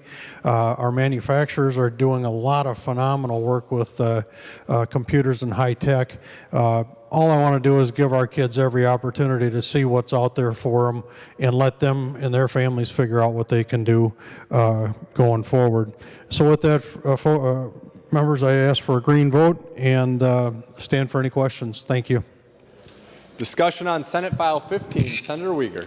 Thank you, Mr. President, and thank you, Senator Goggin. I strongly support the bill. It's all about providing opportunities, pathways for students, hope. So many may not know, especially as they're in high school, what the next step is going to be. And when they can be exposed, particularly in the trades and manufacturing, these are high-quality opportunities, and in many cases, you can enter into a skilled trade, and it is free through partnerships between business and labor. So it's out there if you have the attitude, the aptitude. For the military service part, I want to mention at North High, where actually I graduated a long time ago, they today have an incredibly impressive ROTC program, and there's well over 100 or so future leaders in that group, and it's a very disciplined program starting at 9th grade, and it's incorporated with the curriculum that they have. These are fine young men and women, and so I want to say these provide opportunities, this type of exposure. And as Senator Goggin shared on a personal note, my own daughter, one of them, Angie, when she was in high school, wasn't quite sure about the next step. And she talked to a military recruiter about on a potential training. Well, soon thereafter, she ended up in Iraq. And she came back, thankfully, but it then provided an opportunity for her to get the Montgomery Bill, the benefits, to eventually get her master's degree at St. Thomas and St. Catherine, and now she cares for fellow soldiers at the VA, in first line type of duty. But it started through that exposure to the military opportunity in high school. There's thousands of other stories like that, but having a menu of opportunities is an important thing. Thank you, Senator Goggin, for having this legislation. Further discussion on the bill, Senator Howe. Thank you, Mr. President. And members, there's a group of folks that, such as Boy Scouts, Girl Scouts, FFA members, that operate, generally speaking, they like to get into the school system, and sometimes they have issues getting there. What we'd like to do is provide an opportunity for principals to have some cover and actually allow these organizations to come into schools and talk to the kids, VFWs, patriotic societies. So, Mr. President, in that light, I'd like to offer, I should put my glasses on, the A51 amendment. Senator Howe offers the A51 amendment. The Secretary will report the amendment. Senator Howe moves to amend Senate File 15 as follows. Page 3 after line 19, insert. This is the A51 amendment. To the amendment, Senator Howe. Thank you, Mr. President. And members, this amendment provides that a school principal may allow the representative of a patriotic society the opportunity to speak with students, provided they submitted a request 60 days prior to the start of the school year. Now, the patriotic societies that we're talking about are listed in, they're listed in subdivision 3 of the state, or at the state, the United States Code Title 36, subdivision 2, Part B. There's 99 of these patriotic societies. Examples of them are Big Brothers Big Sisters of America, Boy Scouts of America, Boys and Girls Clubs, Future Farmers of America, the Girl Scouts of the United States, Little League Baseball. So there's a number of, the VFW, the American Legion are all patriotic societies. This isn't a must give them, it's a request, and the superintendent and the principal may allow them to do that. That is the amendment. Mr. President, I'll stand for questions. Discussion on the A51 amendment. I have Senator Goggin followed by Senator Swedzinski. Senator Goggin. Mr. President, I would accept this as a friendly amendment. Thank you. Senator Swedzinski. I'm going to speak. Okay. Is there any further discussion on the amendment? Senator Abler? Thank you, Mr. President. I know it's getting kind of late. This is a really good idea, but I wanted to point out how even if this becomes law, that because of some of the changes of schools and their behaviors on their community ed programs, which are actually on the verge of collapsing, that many of the schools are not available by the ruling of the principal and so on. And so that's a really big problem, Mr. President, and I don't think this bill addresses it, gives them the right to go there, but we are just on the cusp of so many challenges because of this pandemic on our schools. And it's disappointing that some kids couldn't graduate, even in small areas. I'm sorry that happened. I also just want to comment about my concern about the youth sports programs, which are equally challenged. And so we're going to be gone from here pretty soon, but Senator Uyghur and others, we're going to have to find a way to rewind some of these programs. And amendments like this are awesome. So I speak in favor of the amendment and just with my caveat. Thank you, Mr. President. Further discussion on the amendment. Senator Nelson. Well, thank you, Mr. President. I rise in support of the Howe Amendment, the A51.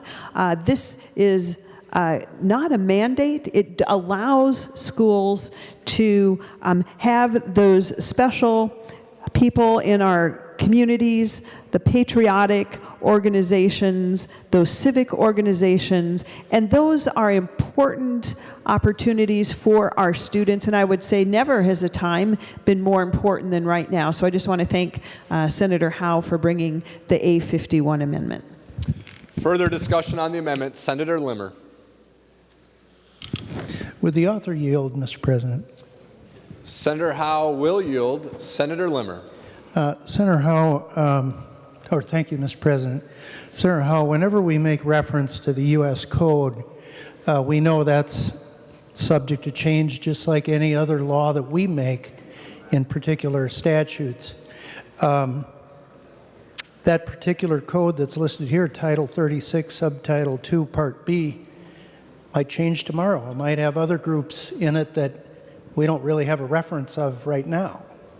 Would you be accepting of a small verbal amendment that after on line 1.6, after it says Part B, comma, we insert as of whatever today's date is, May, what is it, 16th? May 16th. 2020. Senator Howe. I think that you bring up a valid point, and I would accept that as a friendly amendment.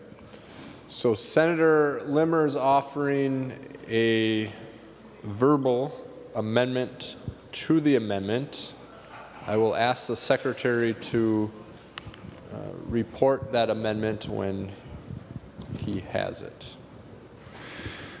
Senator Limmer moves to amend the Howe amendment as follows. Line 1.6, after the words Part B,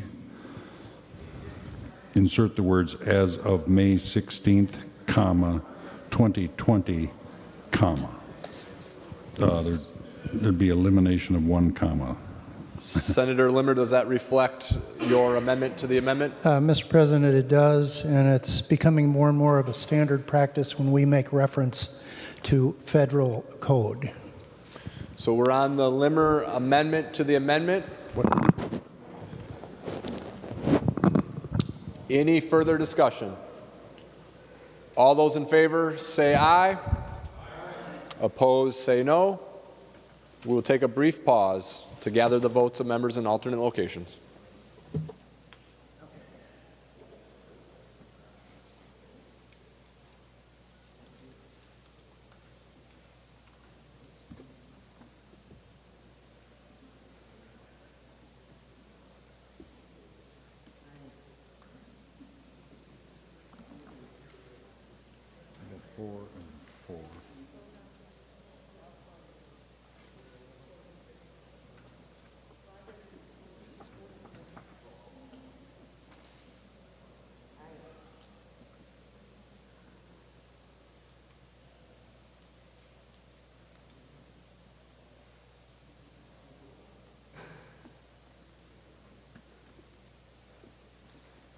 You have Isaacson here, right? We're good? We're good. Receiving a sufficient number of aye votes, the motion prevails and the amendment to the amendment is adopted. Members, we're back on the Howe A51 amendment as amended. Senator Hayden? Good. Well, thank you, Mr. President. I have a question with Senator Howe. Senator Howe will yield. Senator Hayden. Well, Senator Howe, I think that your intentions are great about this issue. I am, too, a little concerned about who can come and talk to our children. There has been some scandals that have happened with some of these groups that you have talked about. And so I guess, Senator Howe, how do we vet them? How do we know if they're okay or not? Senator Howe. Well, thank you, Mr. President. And I think the way this works is they have to be a nationally recognized organization to get into the federal U.S. code. So if the organization has been vetted, and if the principal doesn't feel like he wants to let them in, it's up to the principal to allow that or not. So if the principal is not comfortable with that organization, he does not have to allow them to speak to the students. This just gives the principal a way to kind of vet those nationally recognized organizations. Further discussion, Senator Hayden. Well, thank you, Mr. President. So, Senator Howe continue to yield? Senator Howe will yield. Senator Hayden. Well, Senator Howe, are we saying that these organizations now can't come and speak to the children, that they're prohibited by state law, and you're changing that law to give the principal discretion? Senator Howe. Thank you, Mr. President and Senator Hayden. What we have found is some schools are reluctant to let these organizations like Boy Scouts, Girl Scouts, Future Farmers of America, those types of organizations into their schools because they feel that if they let them in, they have to let every organization in. And this just gives the principals some cover that says, you know, these organizations are allowed by state law, they may do it, and your organization isn't on this list of nationally recognized patriotic societies, so I don't have to let you in. So it just gives the principals a little cover and a little flexibility on who they let in and who they don't. Senator Hayden, further discussion? Well, thank you, Mr. President. Senator Howell, and I don't want to take up all, we have a lot of business here today, but I'm really concerned, members, that we have come in kind of at the last minute with a group of 99 organizations that's defined in the federal code that we would have to find and figure out. I don't know, for instance, does the NAACP, are they defined as a national organization? Or the Urban League, are they defined as a national organization? Senator Howell, I'm not going to take you through asking that question because I think that's to the point. Well, I guess I will ask one more question, Mr. President. Senator Howell, did this amendment, was it a bill? Did it go through the State Gov Committee or the proper committee? Senator Howell will yield. Senator Howell. Thank you, Mr. President. And Senator Hayden, this bill was actually a bill that I carried in the other party. It was actually in the education bill in 2018. The only reason it's not law today, it was that entire bill was vetoed by Governor Dayton. Otherwise, it had gone through all the hearings and was accepted. It's just that because of what happened in that legislative year, it did not become law. Otherwise, it has been fully vetted. Senator Hayden. Well, thank you, Mr. President. Thank you for that, Senator Howell. And the reason why I asked that is that I think, A, that would help with the discussion. I wouldn't have so many questions, or maybe my colleagues would have said that they went through the process and they asked the questions that I might want to ask. And Senator Howell, my real concern about it, much of anything else, is I appreciate that when you were in the other body, you carried this bill, and I appreciate that this body had it and it went through and unfortunately got vetoed. But things change. Members, each and every day we're reading about organizations that serve young people that haven't treated them so well. Scandals each and every day, right? So what was going on in 16, now in 20, we don't know. There are all kinds of organizations, there are all kinds of scandals. And so, Senator Howell, though I think your intention is well, I think what you want to do is the right thing to do, but without us having a proper vetting of this, without us taking a look at what's going on in 2020, I'm not sure this is the right time to put this on. I feel a little bad for Senator Goggin because I don't want to muck up his bill, but I think that this actually does, though seems friendly and well-intentioned, I think that it really needs the time, not on the second to the last day of session, to go through all 99 organizations, vet them, figure out if they've treated our children right or not, figure out what the schools want to do, what the principals want. All of those groups that Senator Nelson talked about, are they okay with this? We just don't know that. So I'm really concerned about this. And so, unfortunately, Senator Howell, I don't think it's something that I should support. I think it's something that we should take a deeper look at. You know, our children's, and as you well know, who gets exposed to our children, who our children get exposed to, has a profound impact on them. When something happens to them, we can't take that back. So once again, Mr. President, Senator Howell, I just don't think this is the right time, and I'm not going to support the amendment. I have Senator Howell and then Senator Nelson. Senator Howell. Thank you, Mr. President. And Senator Hayden, I will say that these are all listed as patriotic societies.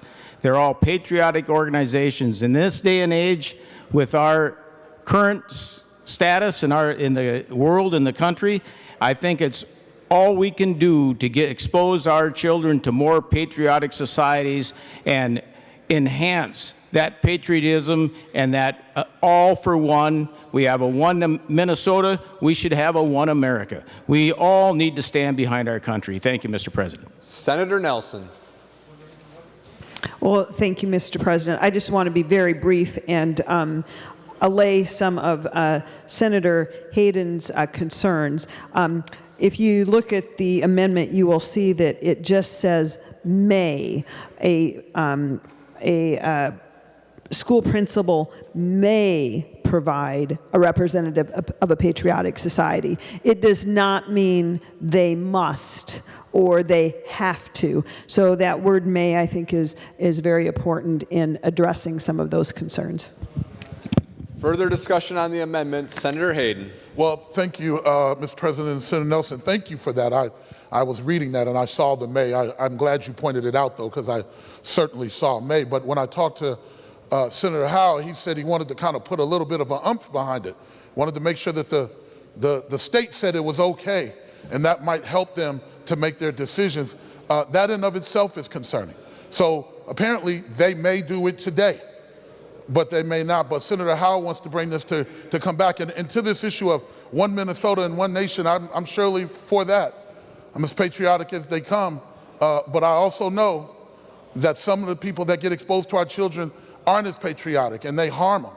And so once again, between 2016, and I want to be careful because I don't want to call out organizations because I don't want to demean the whole group, but there's been individuals and individual chapters, religious and faith-based organizations that have taken advantage of our children.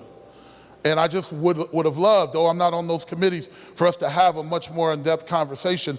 And I kind of reject the notion that, A, this is needed, but if it is needed, to Senator Howe's point, that it gives it the little umph, it puts a little weight on it for a principal to say, well, if the state says it's okay, I guess it's okay. I'd rather them make that decision based on who is approaching them, based on the criteria that the school has set to make sure that our children, that we mitigate the risk to our children and that they're going to be safe.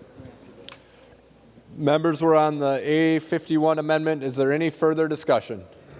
Senator Goggin. Thank you, Mr. President. I think after the discussion we've had here, I'd like to ask Senator Howe if he'd reconsider pulling his amendment at this time. I think it needs a little more discussion, and so we have a lot better information to go off of. I understand Senator Hayden's concerns, and I think right now I just would ask Senator Howe if he'd consider pulling his amendment. Thank you. Further discussion on the amendment, Senator Howe. Thank you, Mr. President. If this is going to create some angst for Senator Goggin's bill, I will withdraw the amendment. Senator Howe withdraws the A51 amendment. Is there any further discussion on Senate File 15? Senator Howe. Thank you, Mr. President. And I would like to offer the A50 amendment. Senator Howe offers the A50 amendment. The Secretary will report the amendment. Senator Howe moves to amend Senate File number 15 as follows, page 3 after line 19. Insert this is the A50 amendment. To the amendment, Senator Howe. Thank you, Mr. President. And what this amendment does, folks, it allows for schools to have in-person, hybrid, or online commencement ceremonies for their high school graduations. Members, I'm just going to tell you a little story. I graduated from a little town of Chicago, Alberta High School. At that time, they graduated. When I graduated with a class of 46. Today, that school graduates a class of 10. Somewhere between 9 and 12 a year. We have taken these students, we've eliminated their last few months of high school, we've eliminated their sports, their extracurricular activities like the spring play, all gone. The least we can give, it's one of those examples that a one-size rule doesn't fit all when it comes to these types of situations. Swanville, Minnesota, has a graduating class of 17. When you can allow 500 people into a Home Depot, we should be able to allow 10 students and their families to have a graduation ceremony. What it does is it requires them to still maintain and adhere to the Minnesota Department of Health guidelines on social distancing and making sure they do things safely. And if they don't think they can do it, they don't have to do it. But members, I would say that that allowing some of these, I can understand when you've got a graduating class of 400, you might not be able to do an in-person, but then maybe that's where the online ceremony comes in. But members, I truly believe that there's a lot of school districts out there that are graduating classes under 50 that should be able to figure out. I know the little town of Chicago could probably invite their whole entire, they could probably almost invite their whole town to the graduation ceremony, still maintain their distance, and still maintain a safe environment. So that's the bill, members, and thank you, Mr. President. Mr. Discussion on, let's see, we're on an amendment. On the A50 amendment, Senator Uyghur. Thank you, Mr. President. And the Senate floor is certainly a forum of discussion, but I would respectfully challenge that the A50 is not germane. Would ask as well if Senator Goggin thought it was germane to his underlying bill. Yeah, for the same reasons that you just explained on the preceding amendment.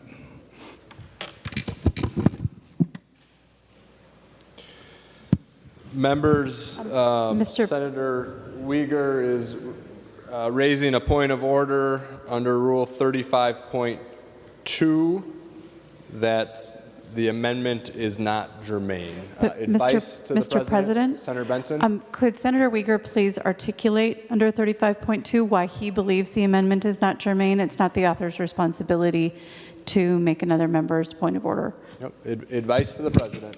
Senator Uyghur. Excuse me, Mr. President, on the Senate File 15, Senator Goggin, we were talking about various groups on patriotism in the schools and optional, working with the principal, and now talking about graduation ceremonies would seem to be off topic. And Senator Benson, we just had a discussion on another bill which was interesting, but because none of this has been heard in committee, it's a bit late, as everyone's acknowledged. It probably needs greater discussion, and so I would question that it does not relate to the underlying bill for patriotism, for those types of activities what the author had intended. So, and then I had just posed the question to try to move the process along as to guidance from the author, because that was the conclusion after 20 minutes of discussion on the previous amendment. So that would be my point. Further advice, Senator Howe and then Senator Bingham. Senator Howe. Thank you, Mr. President, and Senator Uyghur. We didn't withdraw the other amendment because it wasn't germane. We just decided that it probably needed a little bit more discussion with the members. It had nothing to do with germaneness, whether it was germane to the underlying bill or not. So that I just withdrew it because the author asked me to. So we did not have anything to, it had nothing to do with the germaneness of the bill. Senator Bingham, advice to the President. Thank you, Mr. President. I would encourage you to find this not germane. I want to see the commencement ceremonies as well. But, Mr. President, we have one day to pass legislation for bonding that are jobs. We have one day to pass the employee contracts that are negotiated. Mr. President, we've already stripped hourly workers in schools. And we're dealing with a bill that is not going anywhere in the House. This is the time the majority party is spending on this? Thank you, Mr. President. Further advice, Senator Howe. Mr. President, what was just brought up was a timeline. Nothing to do with whether it was germane to the underlying bill. It was what we were doing with our time. It had nothing to do with whether the bill was, whether the amendment is germane to the bill. Members, any other advice for the President? Senator Uyghur. Mr. President, I would add, I believe it greatly expands the underlying purpose of the bill. Members, I'm going to rule that the point of order is well taken and the amendment is not germane. Members, we are back on Senate File 15. Further discussion on the bill. Senator Swedzinski. Thank you, Mr. President. Thank you, Senator Goggin. This is a very important bill. In my years in teaching, there was, I'd see an ex-student in the hallway in May of their senior year, and I'd go up to them, and I'd say, so, you know, what are your plans for next year? And their head would go down, and I knew exactly what was about to come out of their mouths. I'm just going to tech school. I'm just going to Dunwoody. I'm just going to Normandale. And I would yell at the kid and tell him, hold your head up high. It's amazing institutions. Hold your head up high. And so what I think this bill's going to do is be one small step in erasing that stigma of so many high school seniors in this state who are stigmatized because of that question they've been asked for their entire high school career. Where are you going to college? And I hope we stop asking that question and ask the kids, what are your plans for after high school? So thank you, Senator Goggin. Further discussion on the bill. Senator Kiffmeyer. Thank you, Mr. President and members, and I rise in support of Senate File 15, Senator Goggin's very reasonable and very important bill. All of the subjects that are mentioned here, and by the way, I just want to mention in my local school district in Big Lake School District, they've been doing this for a number of years. I've worked with them, and they've just been doing incredible things, and the kids are so grateful. They have brought helicopters to the school from the military or from the medical first responders. And the kids are so fascinated about it. For them to understand and connect to the reality of the future that we have. What's interesting, too, is some of the parents sometimes have thought of these as kind of the old-fashioned approaches, maybe, the just build the widgets, but it is so much more. Our highly skilled trades today, well-paid, good benefits, practical work, they are phenomenal and they are accessible, and the cost of tuition often for these 2-year skilled trade schools, signing up for the military, many of these things have such practical outcomes, and without question, our young people should be exposed to them and have that opportunity for them to understand what it all takes. Especially young people, they love seeing what this means for real. So I'm a strong supporter of Senator Goggin, Senate File 15, and I urge a green vote. Thank you, members. Thank you, Mr. President. Members, are there any final comments before we go to third reading? Any other amendments? Then I'll go to third reading, then I'll go to Senator Senjum. The Secretary will give Senate File 15 its third reading. Senate File number 15, a bill for an act relating to education. Third reading. Final discussion on the bill. Senator Senjum. Thank you, Mr. President. Mr. President, it's a good bill. I think we ought to pass it and move on. Point well taken, Senator Senjum. Members, any final discussion? Senator Goggin? Well, thank you, Mr. President. This has been a interesting discussion here tonight. But I do want to take a moment to thank Senator Uyghur for his kind words, his comments. Thank your daughter for her great work at the VA here in Minneapolis. Real quick, I have a really dear friend of mine that had to, unfortunately, use the VA, and they took fantastic care of him. He had colon cancer at one time, and then he ended up having emergency triple bypass, and they just, like that, they got him in, got him taken care of. He's doing great, and so my hat's off to the great people at the VA. Senator Swedzinski, I can't thank you enough for talking about the stigmatism of not going to college, and people walking with their heads down. I remember that vividly when I was in high school. I remember my nephew when he had to go tell his dad, Dad, I don't want to sit in school and sit at a desk. I want to go to learn how to weld. And broke my brother's heart. But now my brother couldn't be more proud of his son for standing up for what he wanted to do, what gets him excited. He can do things with a stick and a rod and a welder that I could only dream of. And our skilled trades folks do such wonderful work for us across this state, across this nation. And they do it safely. They have phenomenal training programs, and it's all about safety. I encourage anyone in this Senate to, you get the opportunity to go to Hinckley and go to the 49ers training facility, please do.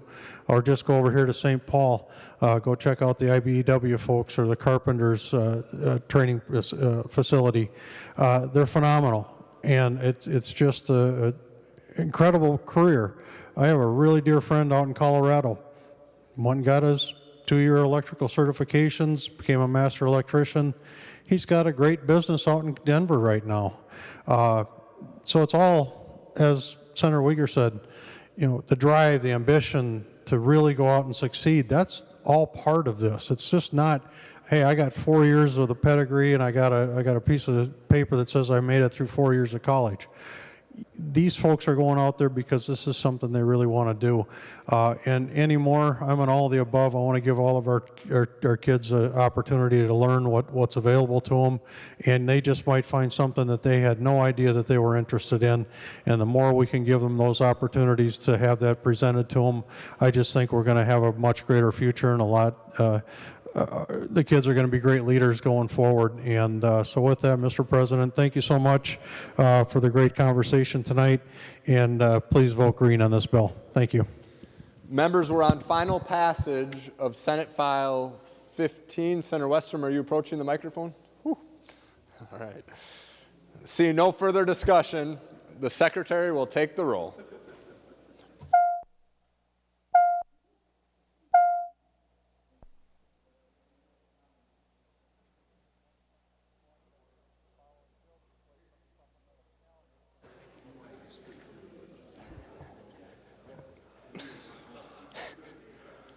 Members in the retiring room, please come to the chamber to vote.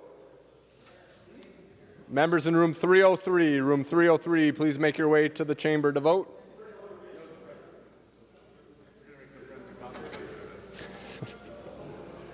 Members in the President's office, please come to the chamber to vote.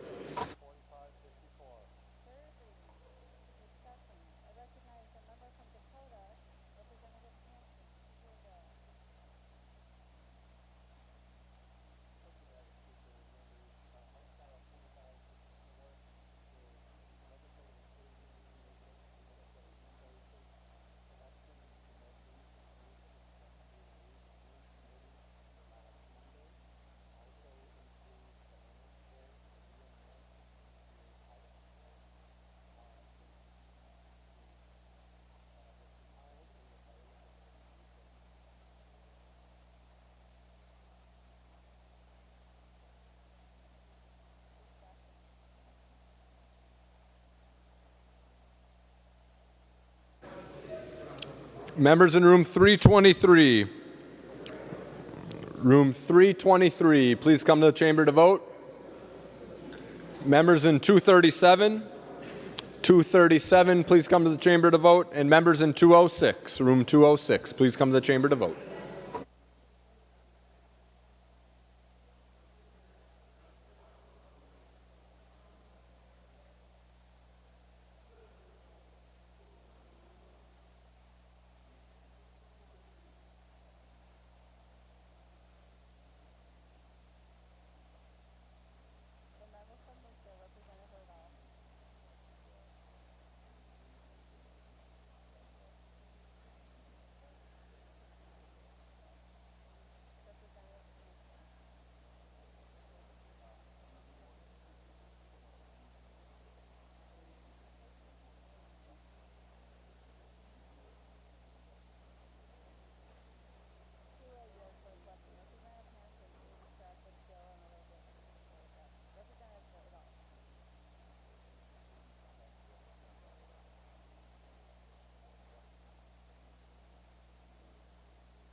I will now call on Senator Kent to report the votes of the members voting under Rule 40.7. Senator Kent.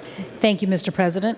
I report aye for Senator Carlson. Senator Carlson votes aye. Senator Kent. I report aye for Senator Clausen. Senator Clausen votes aye. Senator Kent. I report aye for Senator Champion. Senator Champion votes aye. Senator Kent. I report aye for Senator Dietzick. Senator Dietzick votes aye. Senator Kent. I report no for Senator Eaton.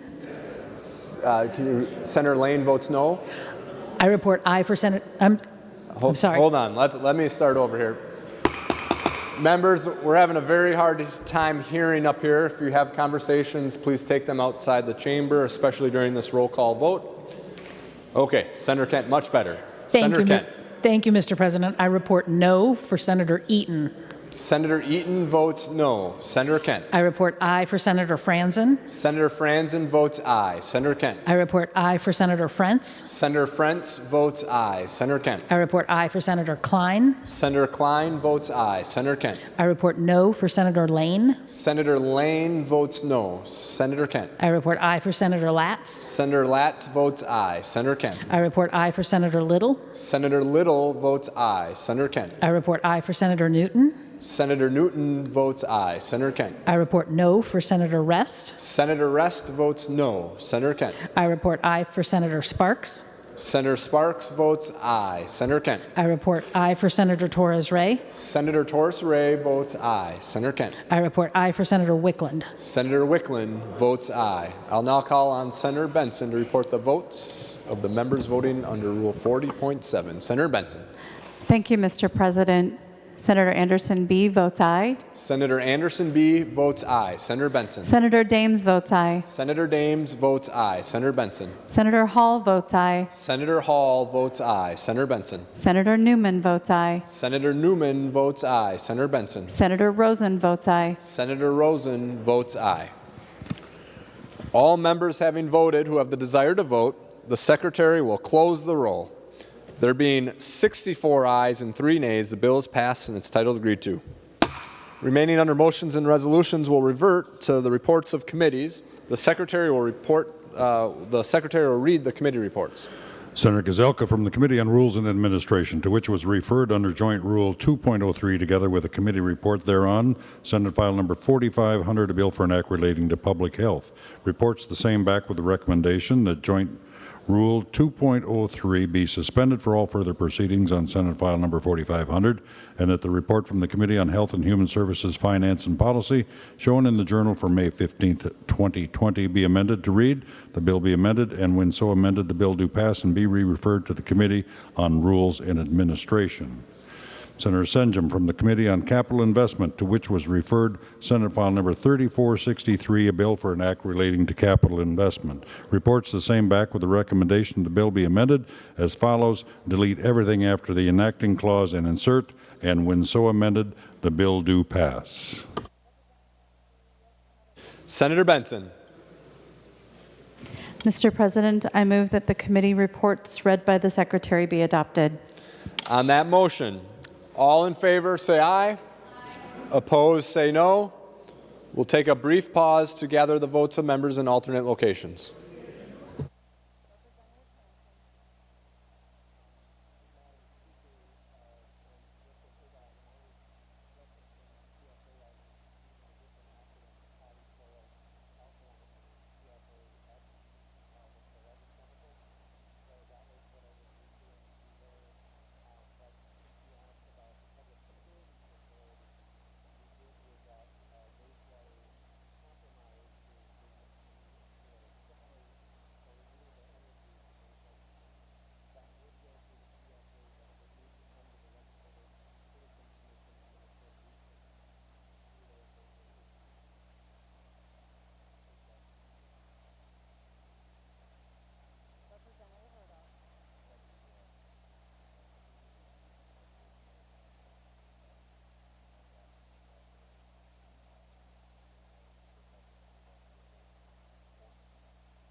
Receiving a sufficient number of aye votes, the motion prevails. Remaining under motions and resolutions, we'll move to the 6th order of business, second reading of Senate files. The Secretary will read the Senate file number. Senate File Number 3463. Second reading. Senator Benson.